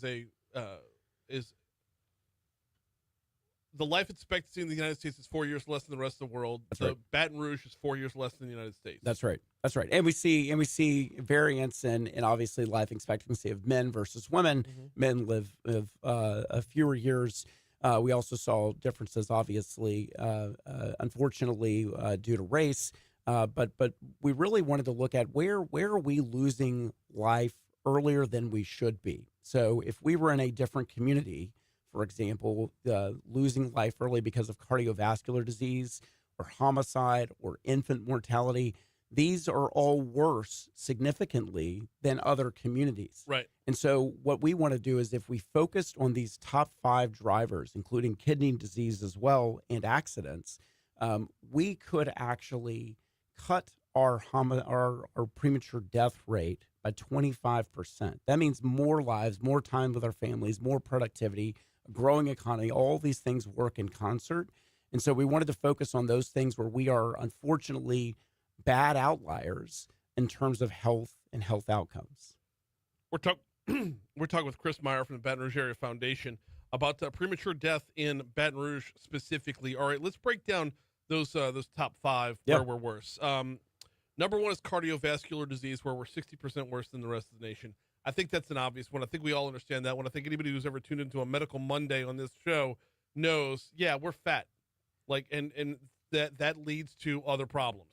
It's the precursor for other problems. It's the mission of Pennington, basically. 100%. And connecting the dots with your previous guest, Veneeth, I think our investments in telehealth, getting earlier access, getting to healthier lifestyles, getting people walking, everything we're doing from a quality of life, our trail system, all these things connect that our people need to exercise more. We need to not smoke. We need to not eat better. Fatty foods. That 100%. overall equation has a lot more to do with what you put in than what kind of output you have. No, I think that's exactly right. Yeah. And this whole concept of food being medicine, mm-hmm. of again, incorporating those into our daily lives. There's a lot of initiatives going on in our community to give access to better foods. I think our state's ability of just restricting SNAP in terms of the kinds of food you can buy, making accessible more fresh foods, more fresh produce and meats. I mean, these things matter a ton in a healthy diet. They absolutely do. And there's room in this argument to say, okay, let's stop being political here. Just because someone on the right says there are healthier options out there, that statement is not based in hate. That statement is not based in restriction. It's based in advice. It's based on advice, and we want people, and we know other communities have folks living longer than us, mm-hmm. and particularly on this issue, doing better than us. So we can do this too, and I think that's what gives me while, you could look at this latest reported opportunity, btr.org, as a glass half empty, I see it as a glass half full. That really, it shows us the areas that if we make marginal improvements in, our citizens will live much longer and they will contribute to a better, more prosperous Baton Rouge. See, you say it's a glass half full. I say it's a glass that's got a couple scoops of ice cream in it. So that brings us around to where we are. Number 2 on the list for premature death is, I'm keeping one on the clock because we got to talk LSU Arena. Number 2 on the list is accidents. Define accidents for me. Yeah, so this is both vehicular deaths. This is pedestrian accidents. It's also overdoses. And so we have 360 accidental or premature deaths by accident per year, which is 80% worse than the rest of the nation. All right, overdose is the factor in that equation that I didn't realize. Yeah, so it's about half and half of what's driving our premature deaths in this category. On the road side, there's a lot we have done, like road calming, traffic calming that's worked. When you look at pedestrian accidents, 5 roads in Baton Rouge has contributed to the majority of pedestrian accidents. This comes to lighting. This comes to crosswalks.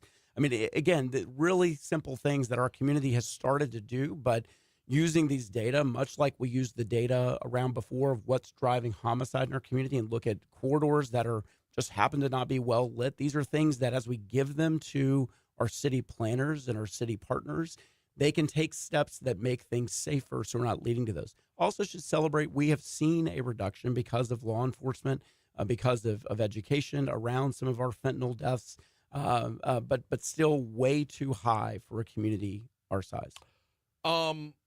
You don't know which streets offhand, do you? It's in the report. I know, and I haven't. Airline, Plank, Nicholson, near LSU. So there are places that, again, we all know are way too dark, don't have enough sort of traffic calming kind of ideas that good planners and things we have started to incorporate and move BR and others. We just need to move more rapidly to get those dollars invested. Quick programming note: in our Crime Stopper segment coming up on Thursday, we're going to talk train safety, which that's another factor for accidents where we're remarkably worse in Baton Rouge than a lot of places. So right now, though, we're talking with Chris Meyer from the Baton Rouge Area Foundation. Number 3 on the list for premature deaths each year is cancer, but we are spot on with the rest of the nation there.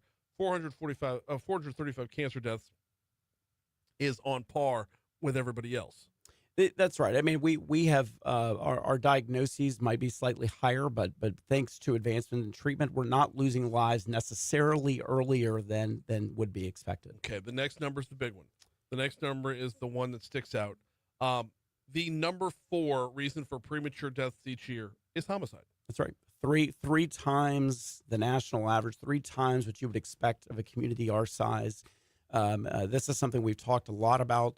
I think there certainly has been some progress made on the law enforcement side. I think this summer's efforts to really align our federal, state, and local law enforcement around a strategy to go after known offenders, because it's a very small group of people that are committing these types of shootings, these types of murders.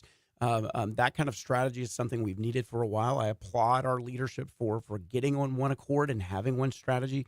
We also are focused on a lot that can begin to prevent kids that are showing signs of being at risk of falling into that lifestyle. So something we talk a lot about in other briefings. Well, and to follow up on the applauding law enforcement who does this, they do it shorthanded. Yeah. And that, to me, that in and of itself ought to be enough. But at the same time, though, it's also super compartmentalized, geographically compartmentalized. It is, and this is where, again, as a community, just like we can have a strategy on healthier eating and healthier lifestyle, we also need an aligned strategy on our investment in young people, but also how we spend our law enforcement dollars. We actually are spending 50% more on our public safety services than peer communities, but we're getting these kind of outcomes. We need to rectify that. And again, I think we're starting to get to a strategy where everyone is on the same page of whom we're going after and how we're going after them. Yeah, and when you look at the homicide, this is one of the ones that I always get stuck on, because when you look at the homicide rate, law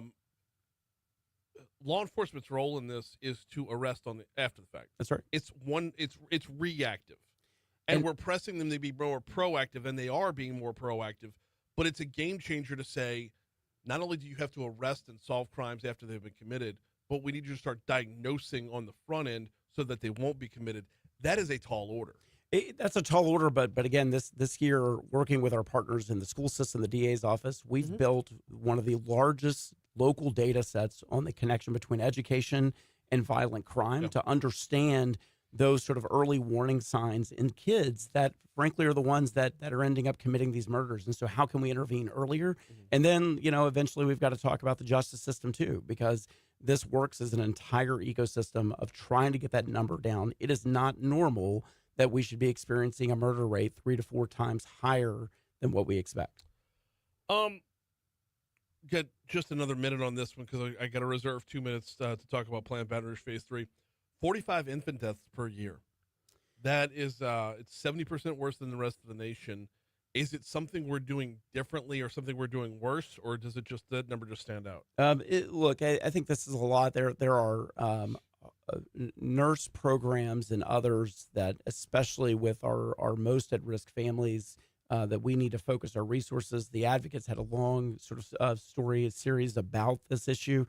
We've got about 1,000 babies that are born in Baton Rouge every year that are born to families that are living below the poverty line, so less than $32,000 a year. I mean, this really goes, unfortunately, hand in hand with that number. Yeah. And so it's low-weight babies. It's moms that haven't had the right support. So we've got to do more. There are resources out there. Again, it's about connecting those dots. And I think this is something that is entirely preventable if we're making the right investment in those families. The fifth one on the list is kidney disease, and we don't even need to talk about that because all the same contributors to cardiovascular disease are the precursors. Yeah, they're the precursors for kidney disease as well.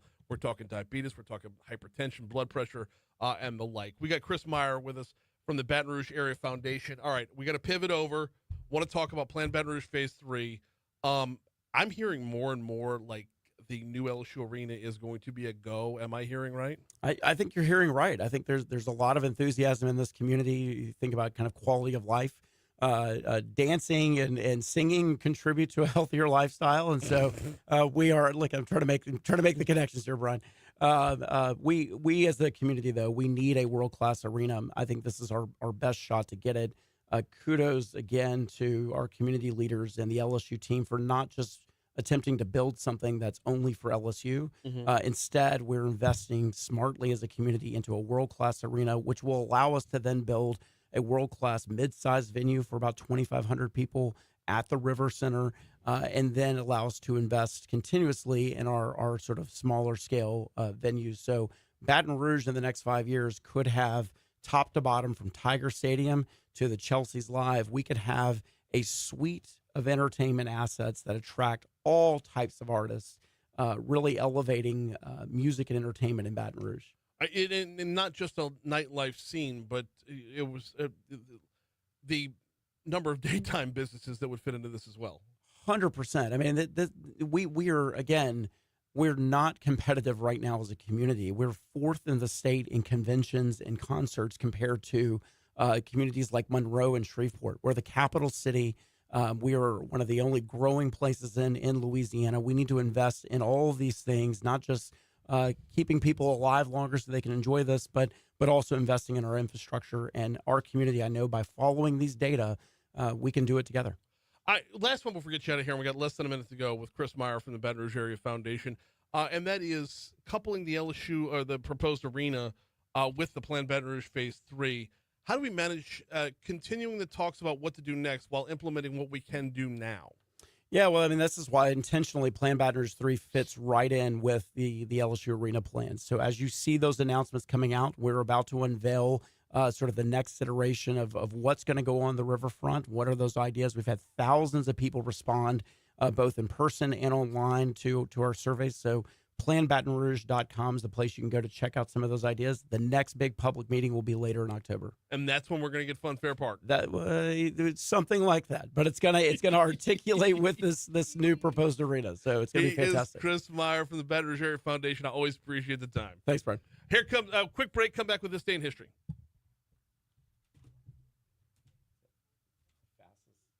I know, dude. That went so fast. We covered a lot of ground right there. It was like an episode of Gilmore Girls. We solved education. We did. We solved education. We lost weight. We stopped shooting each other, and we built a damn basketball arena. I mean, we could do it. What else could you do in 14 minutes? We could do it. Yeah. It is remarkable, though, how all the leaders are starting to coalesce around these ideas. I hope that's what we're really contributing is that we have common strategies as a community. It's like, all right, one arena, this downtown. And the thing is, Yeah. this doesn't really have SIDS focus right now. Which one? Edwards. On which thing? No, the Plan Baton Rouge Phase 3. Oh, it does. It's team. I mean, Yeah, no, but okay. Let me rephrase. Yeah.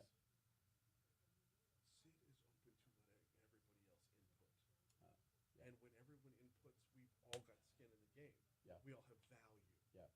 And when we individually have value, we can come together to do great things. Yeah. The previous administration was a lot more top heavy, Yeah. top down. Yeah. And everybody ended up in their little fiefdoms because nobody felt like their voice meant anything. Yeah. So you had to fight for what little voice you could have to make sure that, like, my little bubble is the only bubble there is, Yeah. because it's the only amount of voice I'm going to have. The louder all of our voices collectively can be, the more we're going to do. And just it's having a coach as a mayor is a pretty fucking good thing. Well, and look at all the organizations that are involved in this. There's no ego of any one organization. Yeah. No one's claiming, even LSU, no one's out there claiming, like, this is mine, we did it. It's nope, Right. everybody did it. Right. So, The only ones I really, really worry about right now is our Lady of the Lakes PR end. it'll get better when they can announce what's going next to it. Yes. I think that will help. And, like, I'm not on their PR department, but they do sponsor the show. Yeah. We're not talking about that new facility by BRCC enough. I agree. And we've talked about it twice already today. Is one of the trending stories today is by what year, JP? By when? The end of 2026? Is that the healthcare workers can drop? Oh, yeah.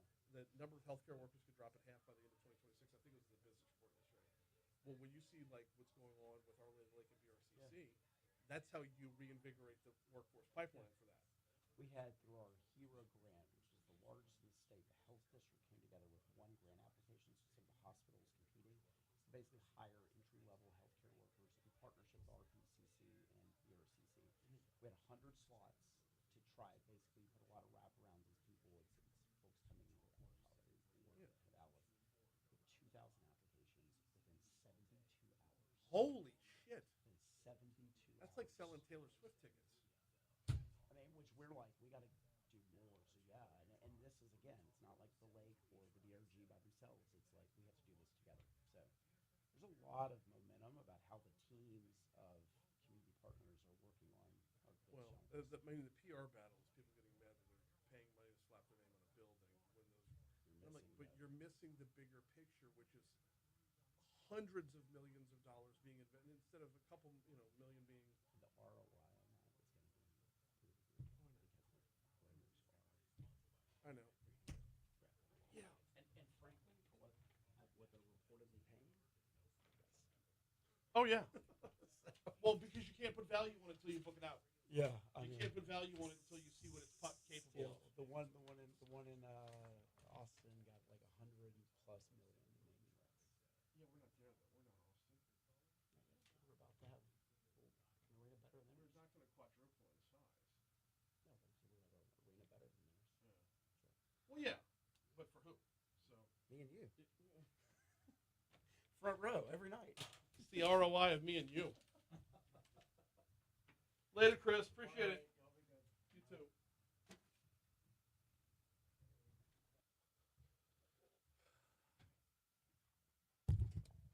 "20 minutes from right now, Operation Key Fob will launch. Looking forward to that. Baton Rouge Police Chief TJ Morse going to be in the house. Gary Patureau going to be in the house with us as well.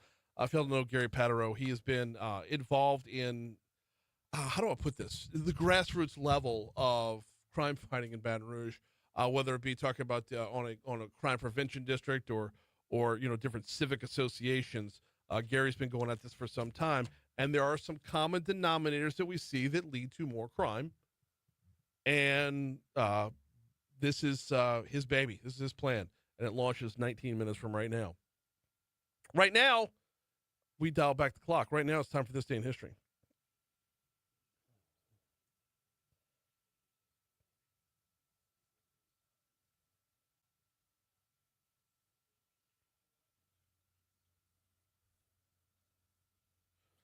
All right, this Yeah, day. but can we not find the intro? Like, 5-star printing I'm brings us, told they do. this day in history. So shout out to Danny and his team at 271-4096. I'm told that it's out there somewhere. All right. I'll find it. It's probably in my folder. Okay. 1848, slavery is abolished in all French territories. Start there. You know what started in 1620? What's in 1620? Mayflower departure. Mayflower's departure for America. On this date, in 1620, English colonists aboard the Mayflower set sail, where they founded Plymouth, Massachusetts, after 41 men signed the Mayflower Compact. So there we go. Yeah, they pushed away from the dock today. Nice.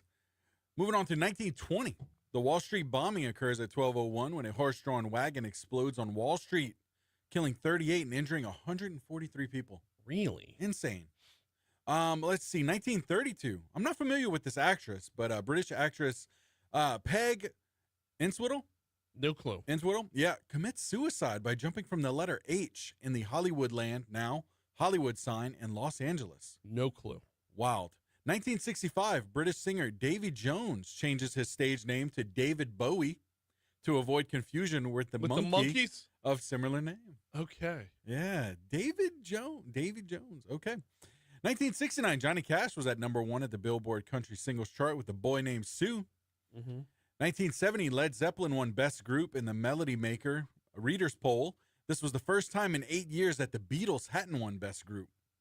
And today, Jimi Hendrix performed for the last time in 1970. Speaking of the Beatles, today was Beatles Day. 1964, it was Beatles Day in New Orleans. This is the day they played in City Park. 27,000 people showed up. Cool.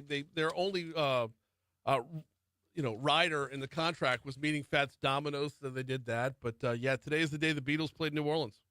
What a time, man, where the Beatles wants to beat Fats Domino. That's what I'm talking about. Yep. Much deserved. Today, Sugar Hill Gang's Rapper's Delight was released. And no kidding. Considered Very maybe cool. one of the first rap songs. A lot of people consider it the first, yes. Yep. Which it kind of was. And also this day, a year ago, P. Diddy is arrested and charged the next day with sex trafficking, racketeering, and transportation, engage, and prostitution. Okay, so starting tomorrow, we saw the downward trend in sales of baby oil. Ooh, Yeah. yikes. Hey, birthdays. Peter Falk. Oh. B.B. King. Okay. Amy Poehler. Okay. I Keep it know I had going. maybe one more. Yeah, you got I more. got Mark Anthony. Got Mickey Rourke as Okay. well today. David Copperfield as well. All right. Oh, you skipped in 1993. Frasier premiered on this day in 1993. Oh, Frasier. And also on the birthday front, we had Lauren Bacall. Her name was in the mix there. We got to skip deaths. Just tell me what national day it is. Looks like we got a couple. National IT Professionals Day, Mayflower Day. Mayflower Day. What about Mayflower Day? There you go. That'll get it done. We got a break. When we come back, we're talking with State Representative Mike Bayham. He got some pictures of lynchings in the mail last week.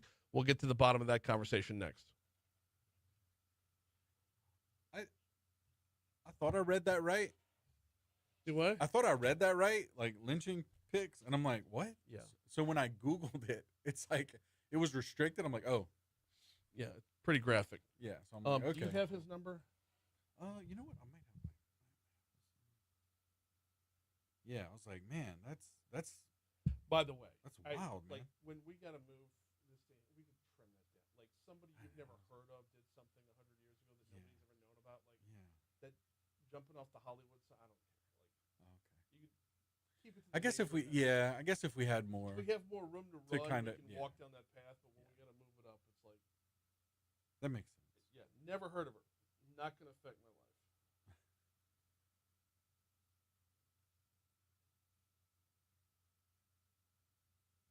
Yeah, I never heard of her either. I don't know why. Like people still gather at the Hollywood sign to pay tribute to her. I'm like, I never heard of you. I don't see Mike. Okay, you got it. Okay.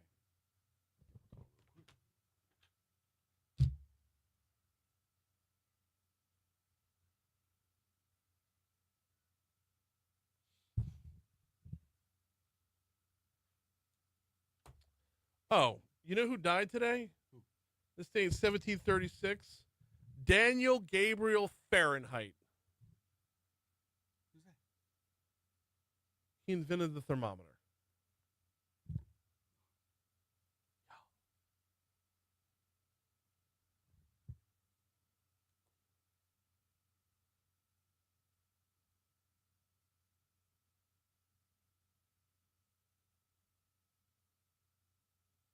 Hello, sir. This is JP with Brian Haldane, looking to have you on the show in just another minute or so. So when you can, please give me a call back, 225.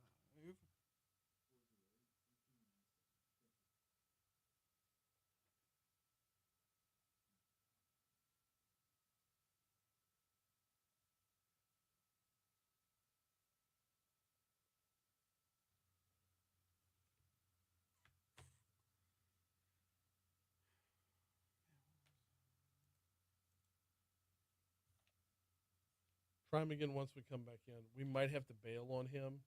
Okay. If we do, let's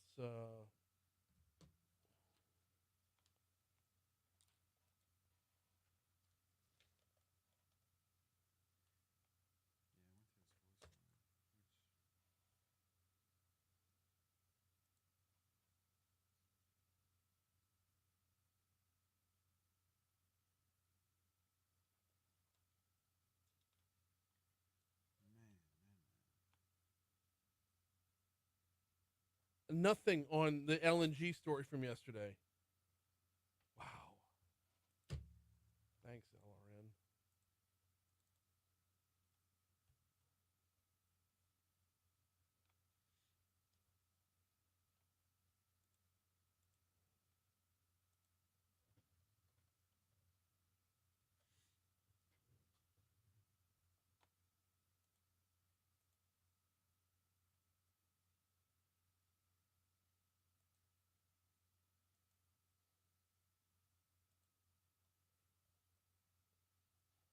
We'll go 4, 5, and 6 from LRN if he's not on.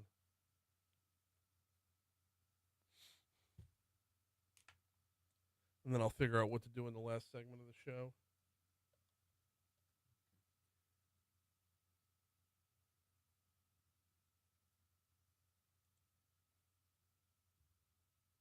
Yeah, so you want me to just give him a call back and just give him a minute or so? Yeah, once we're in.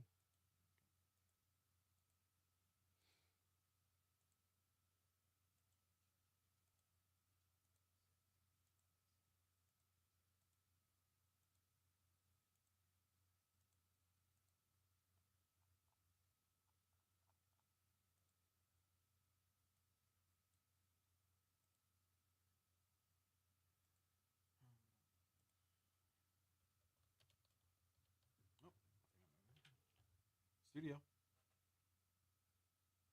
Studio.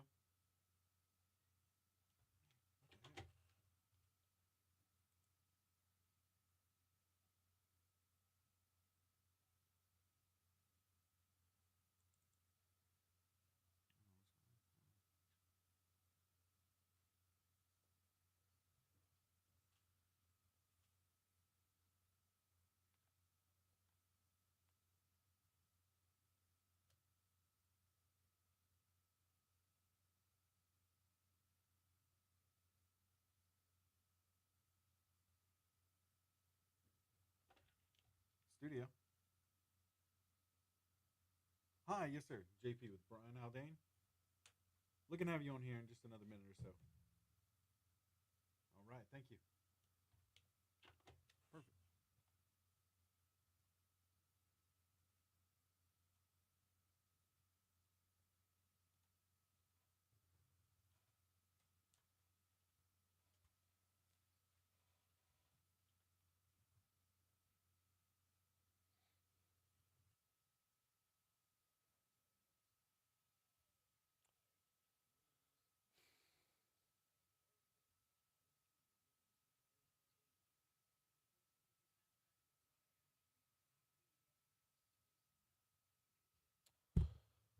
.806 at Talk 107.3 FM WBRP. Mornings with Brian Haldane rolling right along. Busy hour this hour.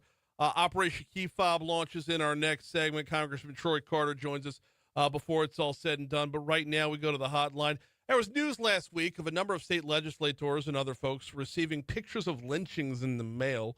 One of them is a good friend of the show, State Representative Mike Bayham. He's based out of Chalmette, but he's nowhere near Chalmette right now. Representative Bayham, how are you, sir? Doing fine. About actually 2 miles from the border between Israel and Gaza. Okay, so first and foremost, when I hit you up to come on the show, You have got to let me know when you're out of the country, man. I feel so intrusive right now. You're like literally 2 miles from Gaza at this point. So that being said, thank you so much for hopping on board today. I know you're out and about right now. Before we get to the lynching stuff, how bad is it there right now? Well, the Israelis began a ground offensive today on Gaza City, and where we were was a kibbutz, which is a collective farm that they did a full assault with rockets and mortars, and they went in and kidnapped a bunch of people, massacred others that were hidden in their. A lot of Israelis have safe rooms that are built mainly for rocket attacks because there hasn't been a concerted invasion on land within Israeli sovereign territory in decades.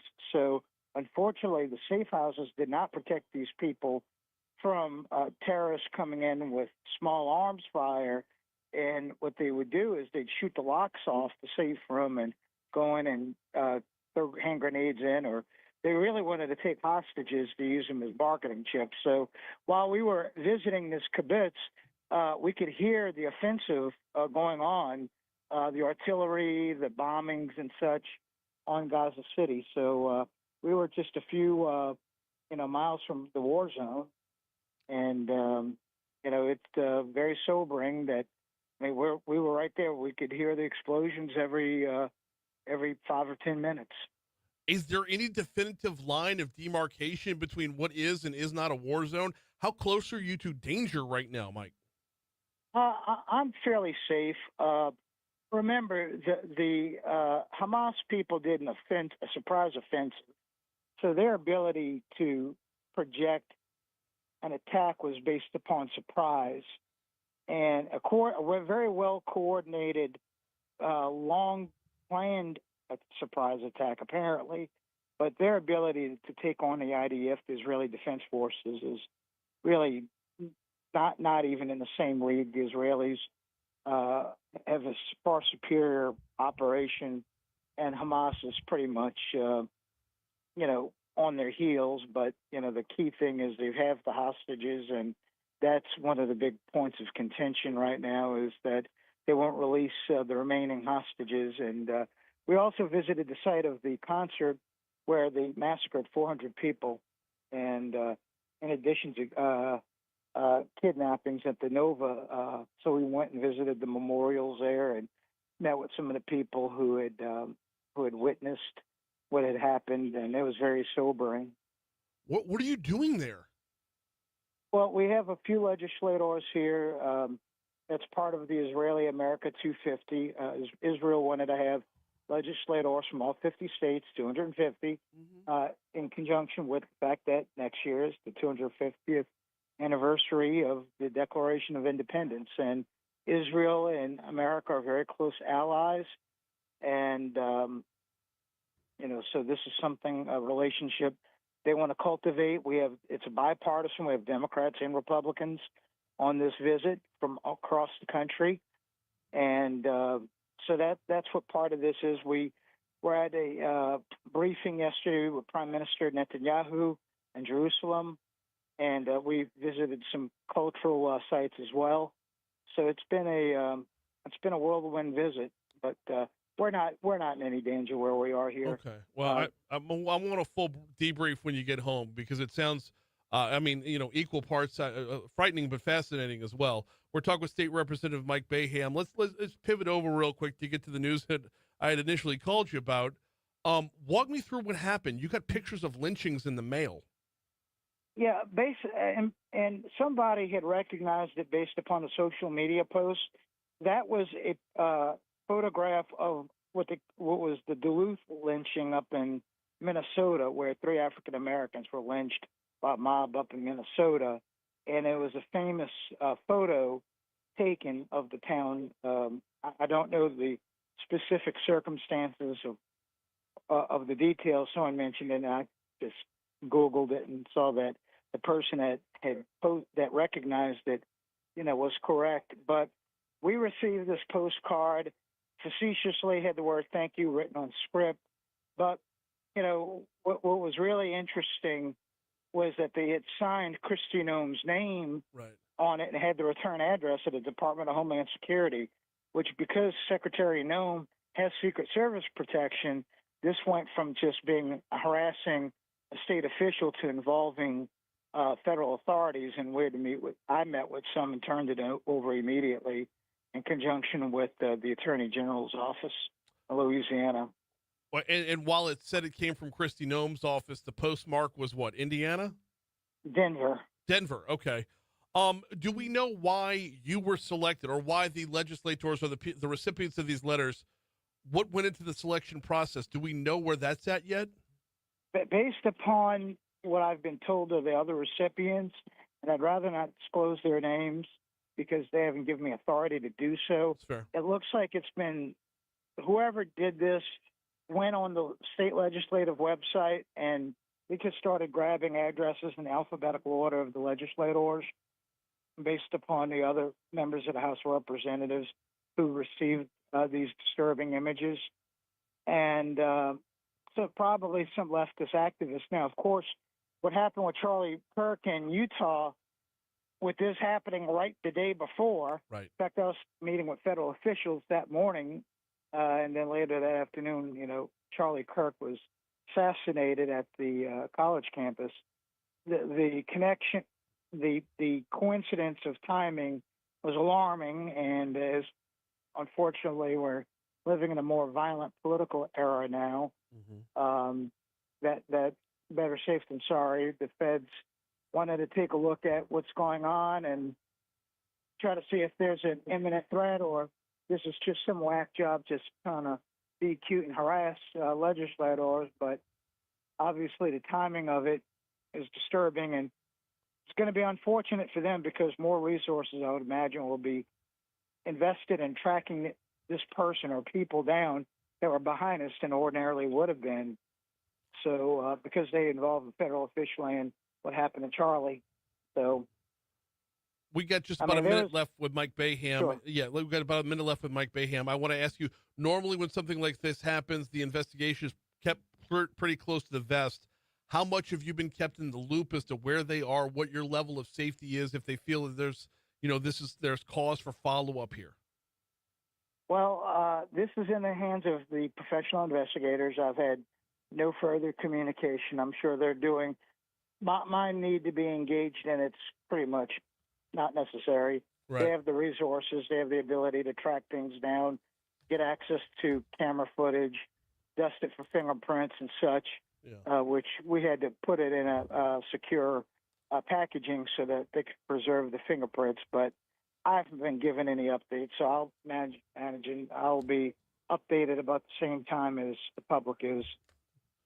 Well, hell, you ran to Gaza to lay low. I mean, if that ain't a motivator right there, right? Well, I wouldn't say run, but there's some other aspect. Tomorrow we're going to be meeting with some folks.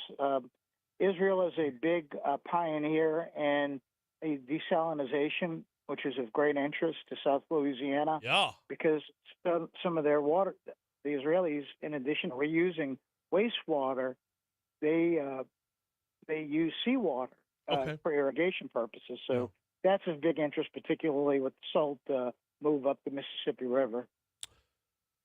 Unbelievable stuff, man. Stay at it. Get home safe, and we will talk to you soon. I appreciate the update. Good talking, Brian. Likewise, he's State Representative Mike Bayham. It wouldn't kill him if I text him and say, can you come on the show, for him to say, I'm in Israel right now. Yeah, I can wait. Good night.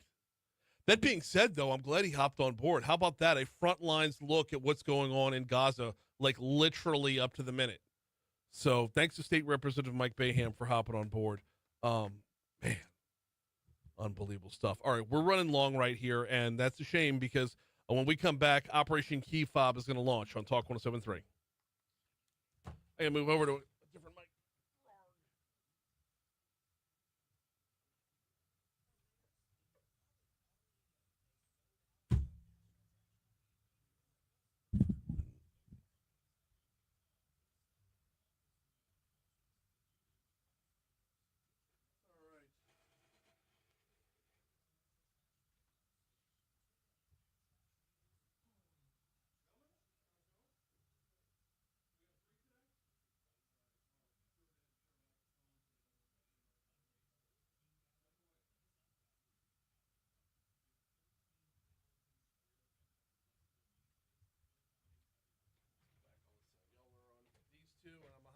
this side. Oh, you're gonna sit over there? Yeah. Usually when I come in here, you're always. Yeah, no. It's we get everybody. All right. I'm fine.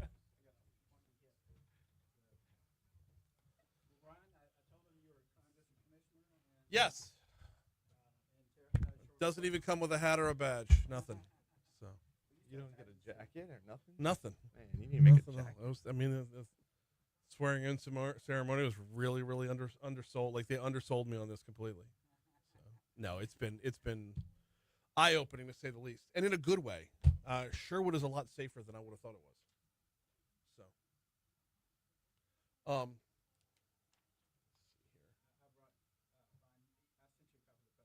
yes.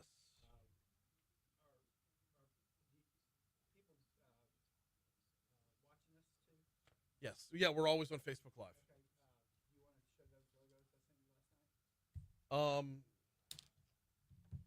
They're not going to show up on camera big enough. That's yeah.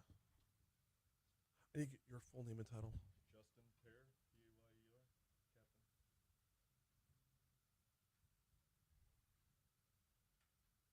First time in here? No, years ago I used to come a couple of 3 months or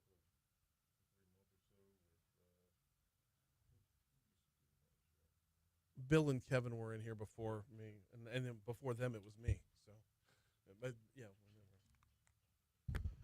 818 Talk 107.3 FM WBRP mornings with Brian Haldane rolling right along. All right, time to completely shift gears and move over to something that's been in the works for a while now. You may have been hearing a little bit about Operation Key Fob. If not, let me tell you, you've probably been hearing about car burglaries in Baton Rouge, or air quote break-ins in Baton Rouge. They've been on the rise, and it's been a problem for quite a long time now. I want to welcome Gary Patureau in the studio. Gary, hop on the mic first, man, before we get to everybody else. Let's get you in here and talk a little bit about the background. Give me the background behind what is Operation Key Fob. Operation Key Fob. He's not on. Go ahead. Operation Key Fob is really a simple concept designed to help people to remember to lock their car using their key fob at night.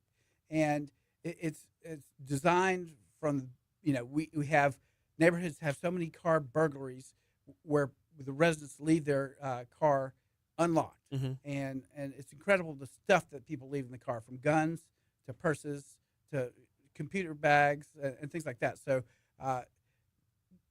Operation Key Fob is designed to help people remove their stuff from the car, and then at 9 o'clock every night, they can use an alarm on their phone and actually, from the comfort of their kitchen, lock their car. They never have to even step outside. But every night at 9 o'clock, it's designed to help them lock their car door. The backstory on this and your involvement with this is you've been involved on a grassroots level for a long time. I'm a Sherwood Forest Crime Commissioner. You were a crime commissioner with Sherwood, and then you moved over to Tara. Right. And interestingly enough, saw the exact same stuff in Tara that you were seeing in Sherwood. And the long and the short of it is, when we see the crime happen, when we see the air quote break-ins, they're not broken into. The cars are wide open. Yeah, absolutely. And this is not a new phenomenon. It's a nationwide phenomenon. But we're trying to resolve the Baton Rouge Parish and hopefully the greater Baton Rouge area's crimes or car burglaries by helping people lock their own door. That simple step will prevent a lot of the car burglars that we have. And it's just a simple reminder, 9 p.m., hit the key fob, hit the lock button. You'll hear the little bleep, bleep, and you're good to go. It is that easy. Also want to welcome to the studio from the East Baton Rouge Parish Sheriff's Office, Captain Justin Meyer, and our Police Chief, T.J. Morse. Good morning, gentlemen. How are you? Good morning. Good morning, Brian.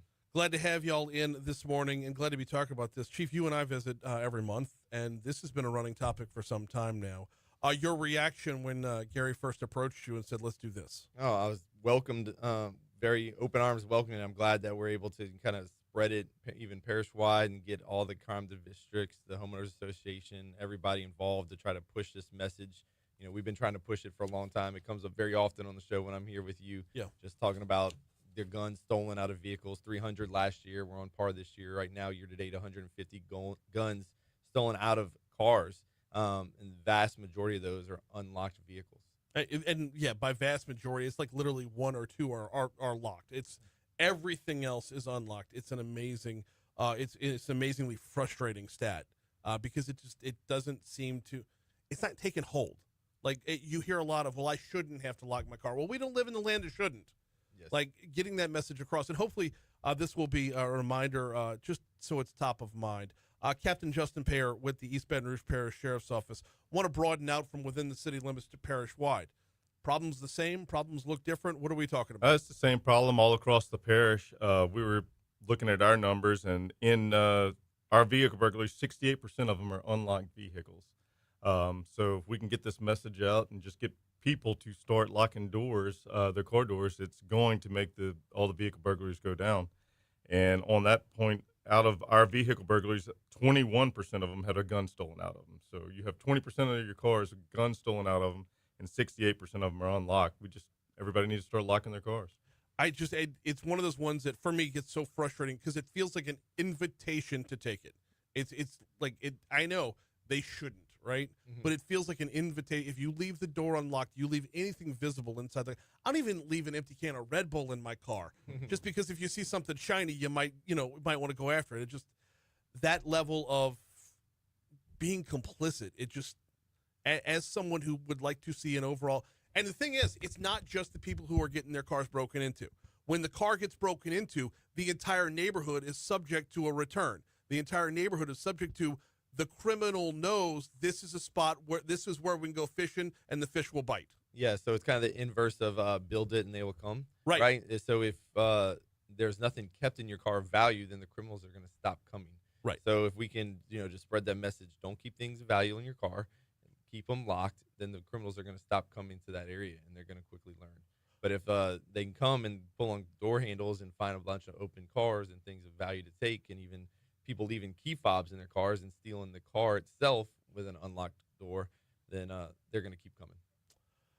What is law enforcement's role in helping execute Operation Key Fob? What are y'all doing? So we're going to just help spread the message through our social media, just through all our campaign, help as much as we can with spreading literature, continue to show up on these kind of things, on press conferences, to just get the community to get on board. But we're also doing other things, just, trying to get people to share links of video.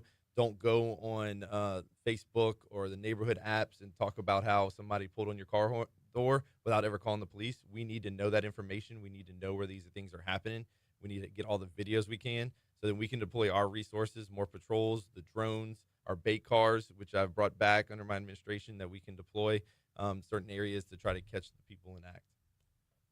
Captain Payer from the Sheriff's Office, and roughly the same thing. Where are y'all implementing? Yeah, we have been trying.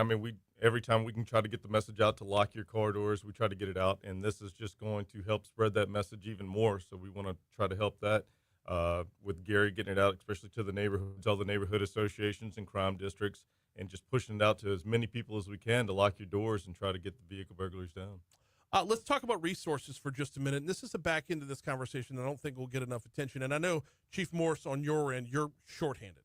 Mm-hmm. Every police force is, but let's talk about it from the Sheriff's Office end. When it comes to when it comes to allocation of resources, when crimes like this happen, y'all have to dedicate people to them. That takes them away from other crimes.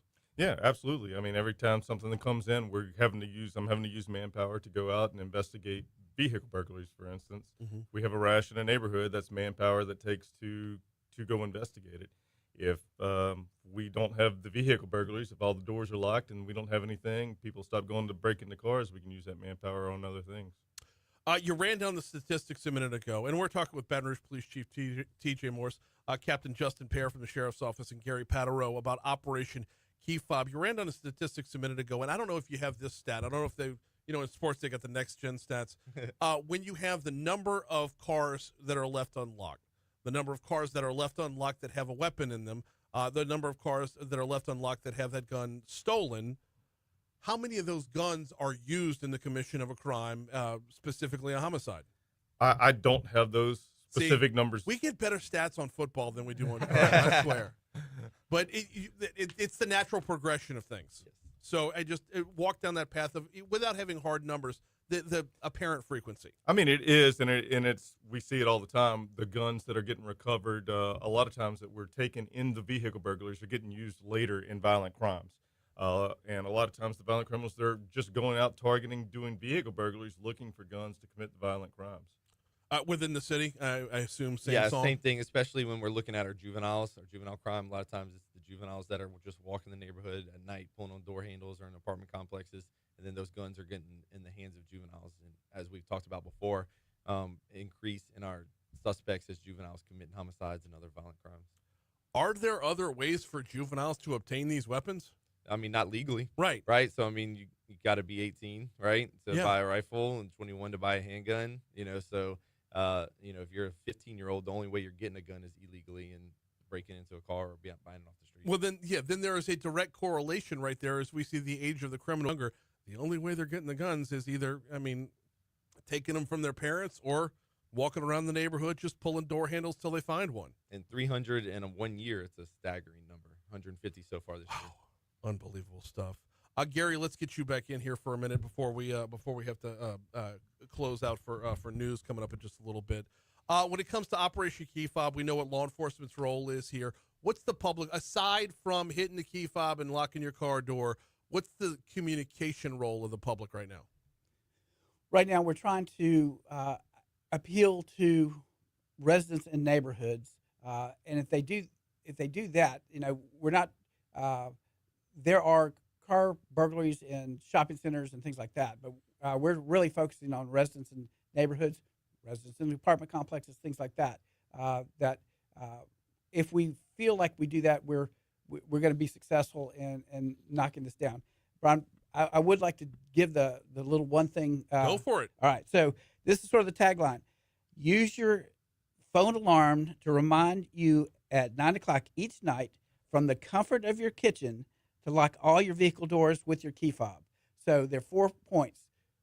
Set your alarm every night. 2, from inside your house. 3, hit your key fob. And the other part of that is that to be successful is to remove the valuables. As you said, you don't even leave a Red Bull can in your car. So that's, you take the temptation away. The vehicle is locked. There's no reason for anybody to break a window or anything like that. Yeah, the locking the doors is one part of a two-part process. Right. Removing anything that they would want out of plain sight is the other part, because they're not going to bust the window if there's nothing on the other side for them to take. Right. And they're not busting the window at all if you leave the dadgum car unlocked.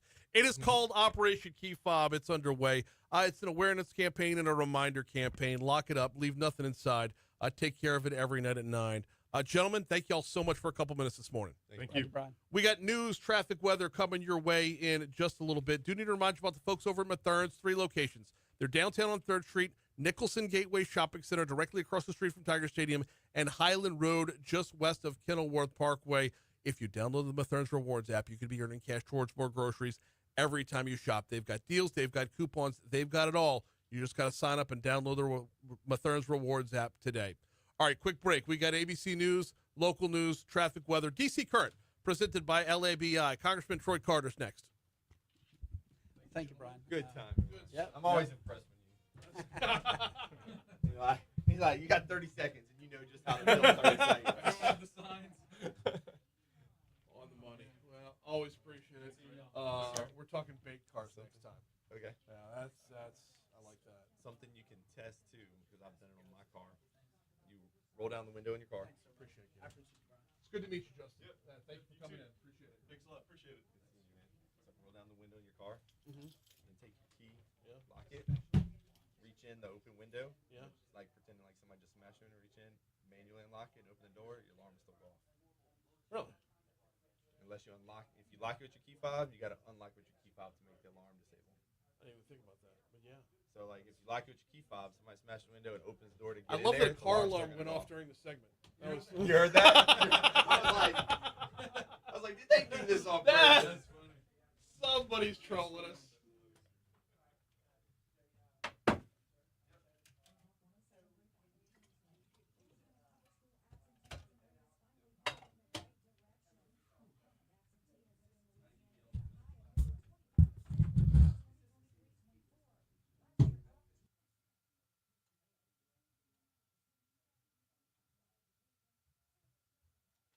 I don't know what to feature now.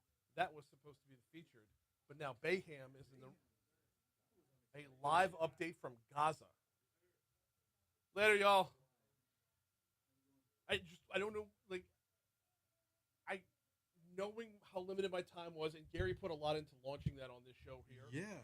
So, by the way, here's the notes on that. And then wasn't going to turn you down. He's like, yeah, he wasn't going to turn you down. He's like, nope, gotta schedule an interview. My guy, like, you're in Israel right now. Right, Like, that's what I'm saying. Tell me no. Wow. That was unexpected. And they had an attack 2 miles from him. He said he felt the concussion of the bomb. Wow. Right? Unbelievable stuff. Right? It's just one of those days where it's like, did that just happen? Like, I planned on the launch of this, right? I knew like we were going to break that. But holy crap. Yeah, he's saying it in real time, and I'm thinking, whoa, like, this is breaking. It's good stuff.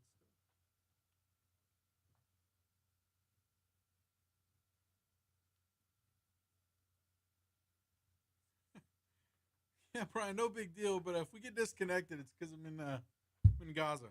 I'm in Gaza, you know, we just might have our rocket-proof room bombed.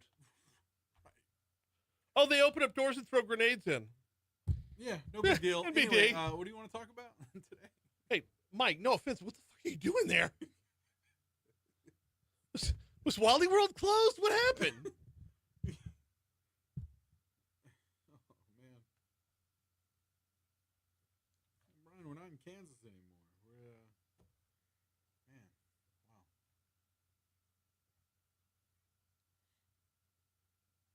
Come on, Congressman. Give me a call.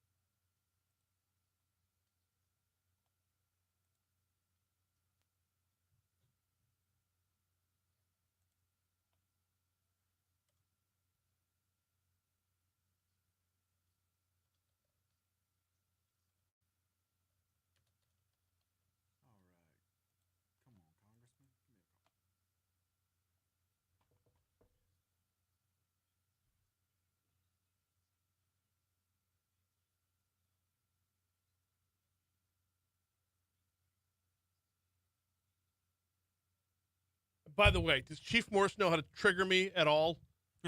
If you post something to next door, call the cops too, please. Yeah, no shit. Like, you want to talk about one of my absolute triggers? Is scrolling through next door. I had my car broken into last night. Did you call the cops? Won't matter. Not gonna waste my time. That is so ridiculous. That is so freaking ridiculous.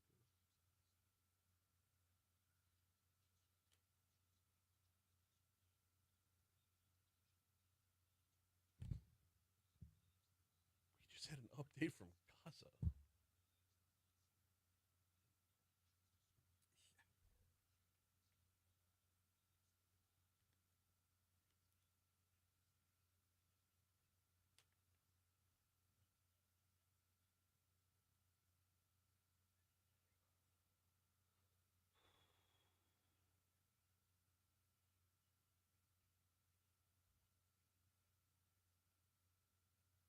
I love how you asked that. Like, what are you doing there?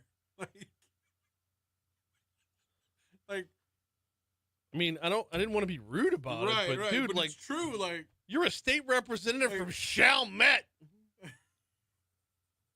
I'm on a diplomacy mission from St. Bernard Parish.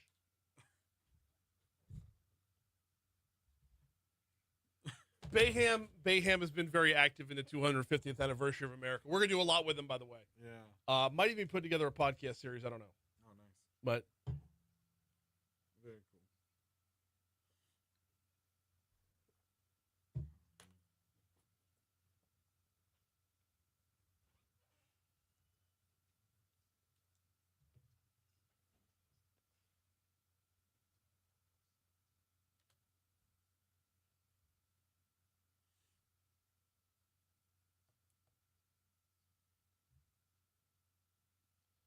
LSU Olympian Mondo Duplantis wins third world championship. Breaks own pole vault record again. Is that the third time he's won a world championship, or is he just competing against the third world?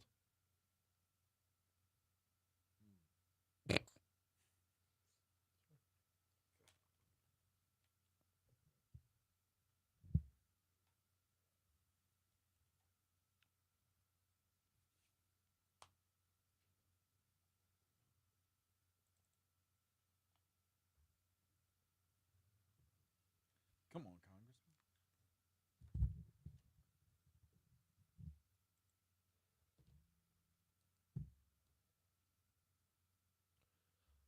838 Talk 107, 837 Talk 107.3 FM, WBRP, mornings with Brian Haldane, rolling right along.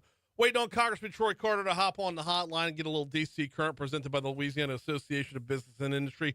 While I do have a minute, let me remind you about the Baton Rouge Metro Airport. FlyBTR.com is the website, FlyBTR.com. I get so wrapped up during football season on telling you about the added flights that they've, telling you about the flights that they have added to and from LSU games. For example, if you got people coming in for the South Carolina game, they can hop on FlyBTR for a direct flight there. They added a direct flight to Nashville, added a direct flight to Birmingham, added a direct flight to Oklahoma City just for LSU travel. Now, with all that, I've been negligent reminding you that there is a daily flight to our nation's capital.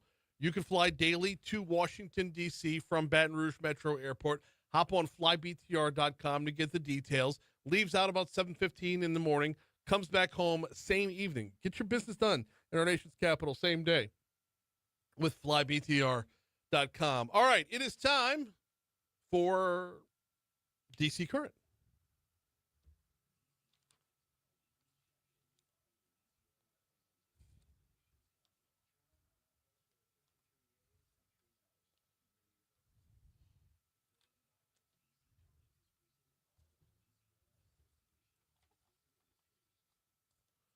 We welcome back to the show, as we do roughly every week, Congressman Troy Carter. He's on the hotline now. Congressman Carter, how are you, sir? I am doing well, sir. How are you today? I'm doing very well as well. A lot of moving parts this morning. We are literally all around the world this morning. We talked with State Representative Mike Bayham earlier. He's actually in Gaza right now, believe it or not. Well, 2 miles from Gaza right now. It was a unexpected little visit right there. So we're literally all over the world today, sir. Yeah, Mike's a good friend. He does a great job. We share a part of St. Bernard in our overlapping districts. We work very well together over the years. He works well with he's a good dude. He's a good dude at heart. We got a couple different topics to cover this morning. I want to start with one that I have read the press release twice.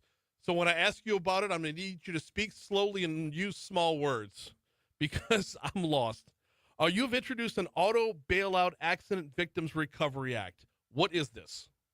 So you may recall in the bailouts, the federal bailouts of the auto industry, there were several people impacted that were left out. A part of that bailout deal had a cutoff period that left a lot of people in the lurch. Federal government unfairly singled out accident victims and claimed for elimination of 2009 bailout. It impacted parties, vendors, and auto dealers, suppliers. Many people were left. What this does, in very basic terms, is it cleans up and allows those people that were left out to come back and be made whole. It's a very basic. It's bipartisan. It's an effort that demonstrates that we have to make people whole. We bailed out the industry. And the industry has thrived since then. It was the right thing to do. But the further right thing to do is to now go back and to clean up and to make up to those people that were left out who were never made whole. You know very well as I do, the bailout worked. The auto industry paid the federal government back all of its money. Yeah. The bailout worked. The companies survived, did not have a major hit to our economy as a result of it. So it was a good investment on both sides, except there were people that were left out. This bipartisan effort gives us an opportunity to clean that up, make them whole, and then move forward. Okay, how are we taking accident victims and connecting them back to the bailout like that. This is the part where I'm getting lost on it, Congressman, is taking one and making sure it's related to the other. Well, because some of them were due. I mean, if you look at the bailout, there are a number of issues that some, for example, may have been related to a car that was defective that may have caused an accident. It could have been a matter of recalls.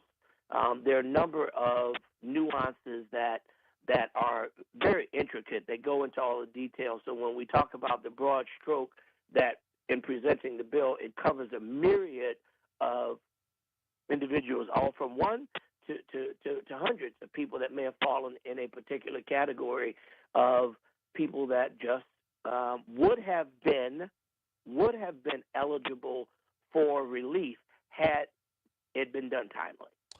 How does this end up on your radar 16 years after the fact? Well, like most things, effective advocates bring issues to light in discussions, in roundtable discussions.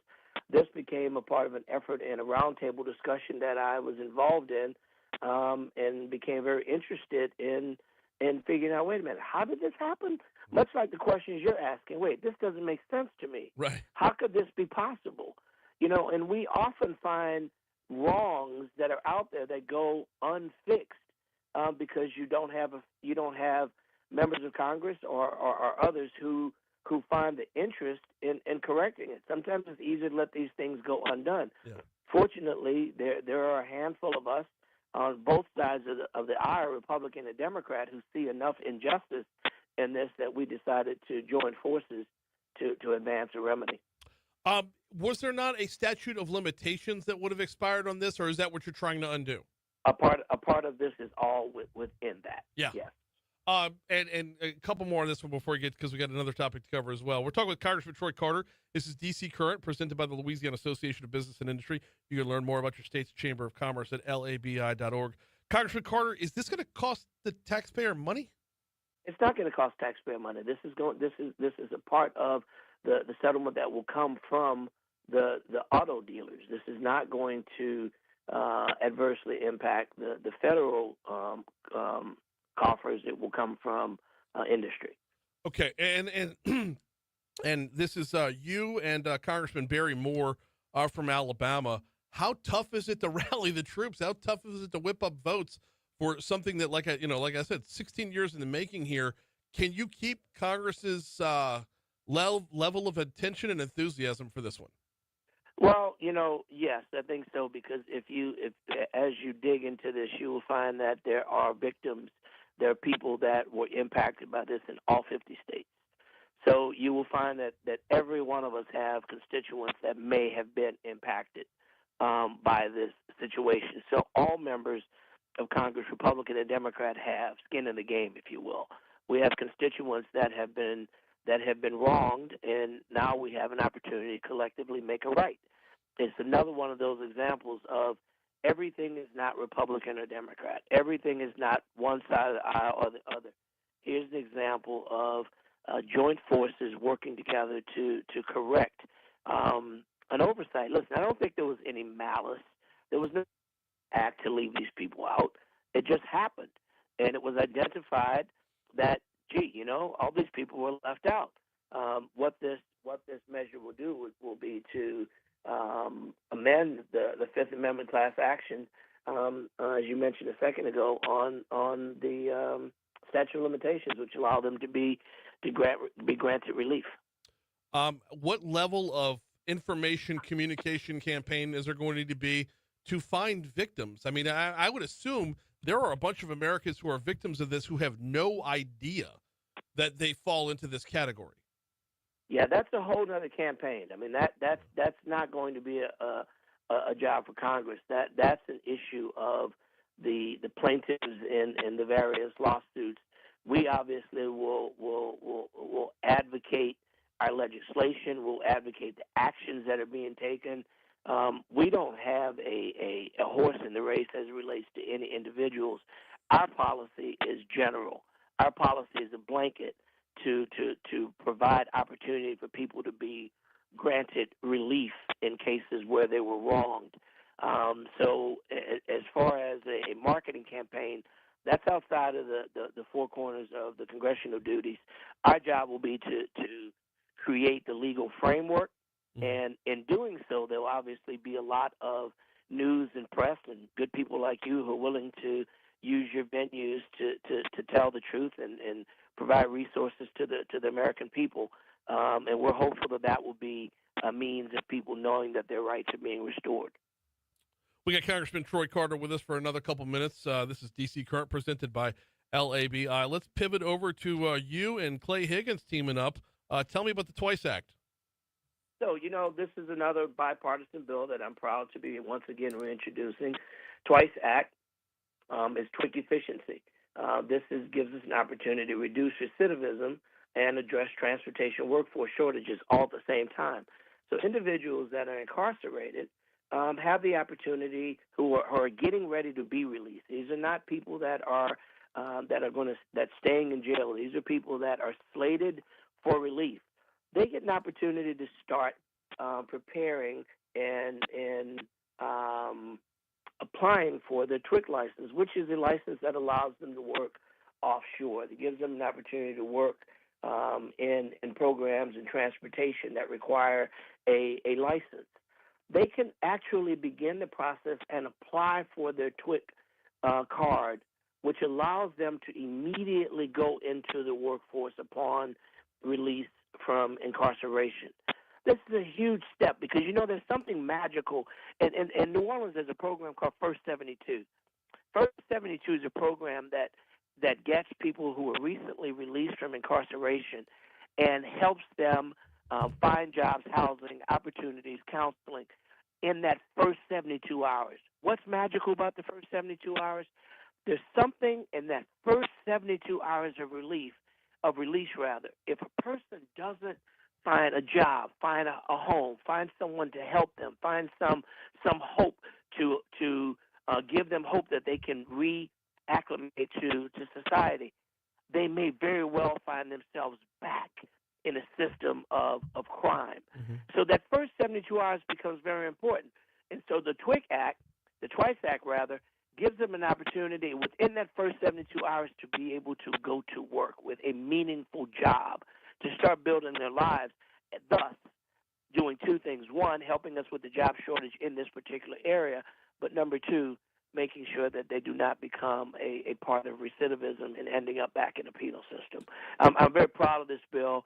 It's a bill that, Clay and I don't always agree on a lot, but here's an opportunity to demonstrate, even with philosophical views as sharp as ours can be sometimes, we can still find common ground to work for the people of Louisiana and America. Now, this goes back to before Clay Higgins was a congressman, back when he was St. Landry Parish Crime Stoppers.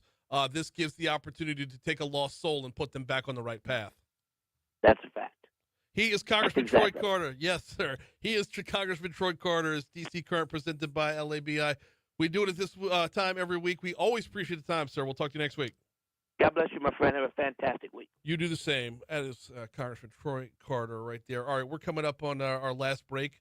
Is what, 24 seconds? I'm sorry, 34 seconds away. Almost mistimed that completely. On the back end of the break, when we come back in, we're supposed to have the you know what? I think we still do the outside in. Yeah. All right. What's going on at McNeese? Things are looking good on the for the freshman class over there. Our news partners at Louisiana Radio Network have been reporting on it this morning. We will continue that conversation. That's coming up in just a little bit right here on Talk 107.3 FM. However, we are going to take a quick break. We'll check traffic on the back end here on Talk 107.3.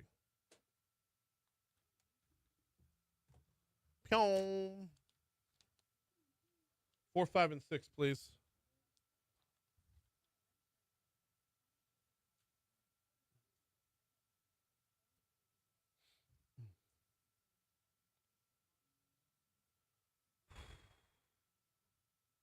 That the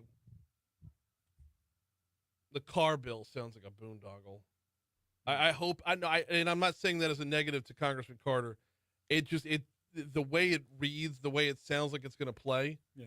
It reads more like a class action lawsuit than a legislative action. And I hope he can navigate the waters to keep it from being that. But damn, I got a text during the segment saying this sounds like the new mesothelioma. Like, yeah, It kind of does. It has that vibe.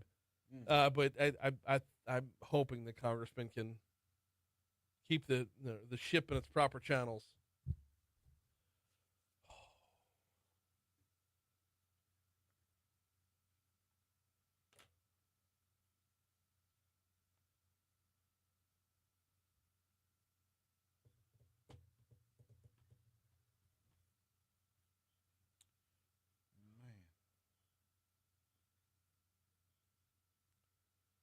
All right.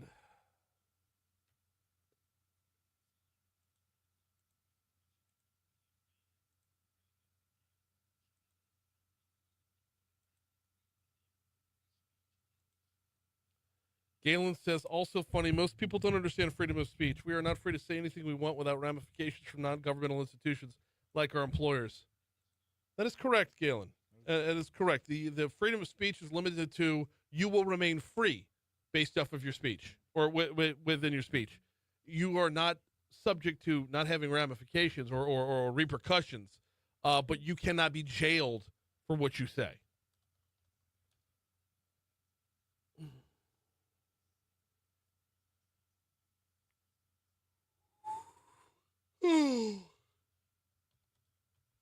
Oh.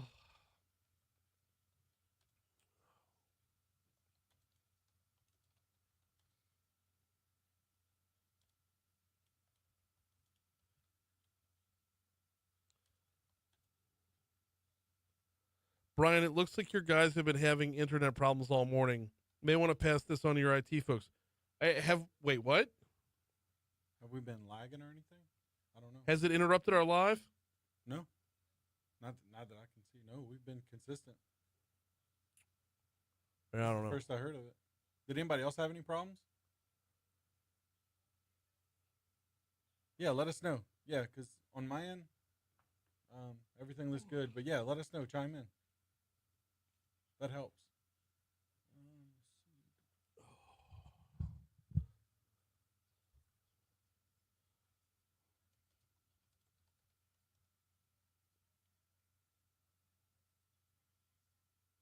I see you didn't give a 2-minute countdown. Do what? So you didn't give that 2-minute warning. No, I didn't. I backed off of the third topic. The third topic was his endorsement of Helena Moreno in the mayor's race. Yeah, that was good. Okay.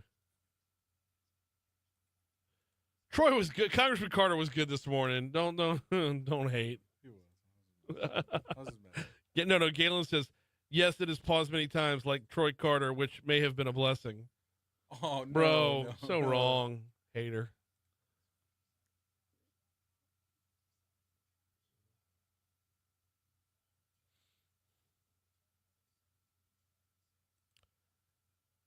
Yeah, we'll give it a look. So, and they've been having some problems upstairs too. Intermittent. I don't know. I don't know what the deal is. But the stuff that's hardwired shouldn't have a problem. Right.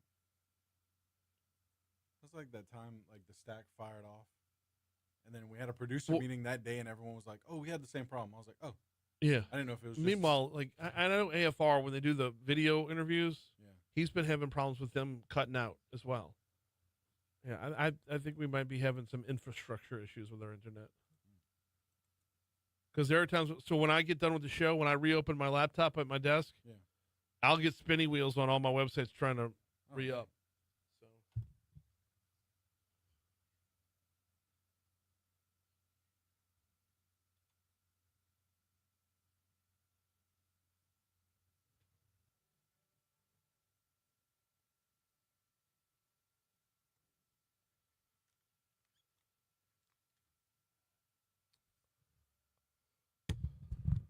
$8:56 Talk 107.3 FM WBRP mornings with Brian Haldane rolling right along. Want to remind you about the folks at Vex European before we get out of here. VEX Vex European. If you drive a European vehicle, Vex has got you covered. Actually, let me be hyper specific here. Go to vexeuropean.com. Hit the little drop down tab by vehicles. If you see your make of vehicle on there, then Vex has got you covered. What they do is unbelievably specialized. It is fantastic. And within that specialization comes the expertise, or dare I say, Vexpertise. You're going to get a technician who is an expert in your make of vehicle. Master level tech for your make of vehicle. So if you drive a Mercedes-Benz, you're going to get a Mercedes-Benz tech. If you drive a Porsche, a Jaguar, an Audi, a Land Rover, you're going to get a tech specifically for your make of vehicle. Check them out at vexeuropean.com.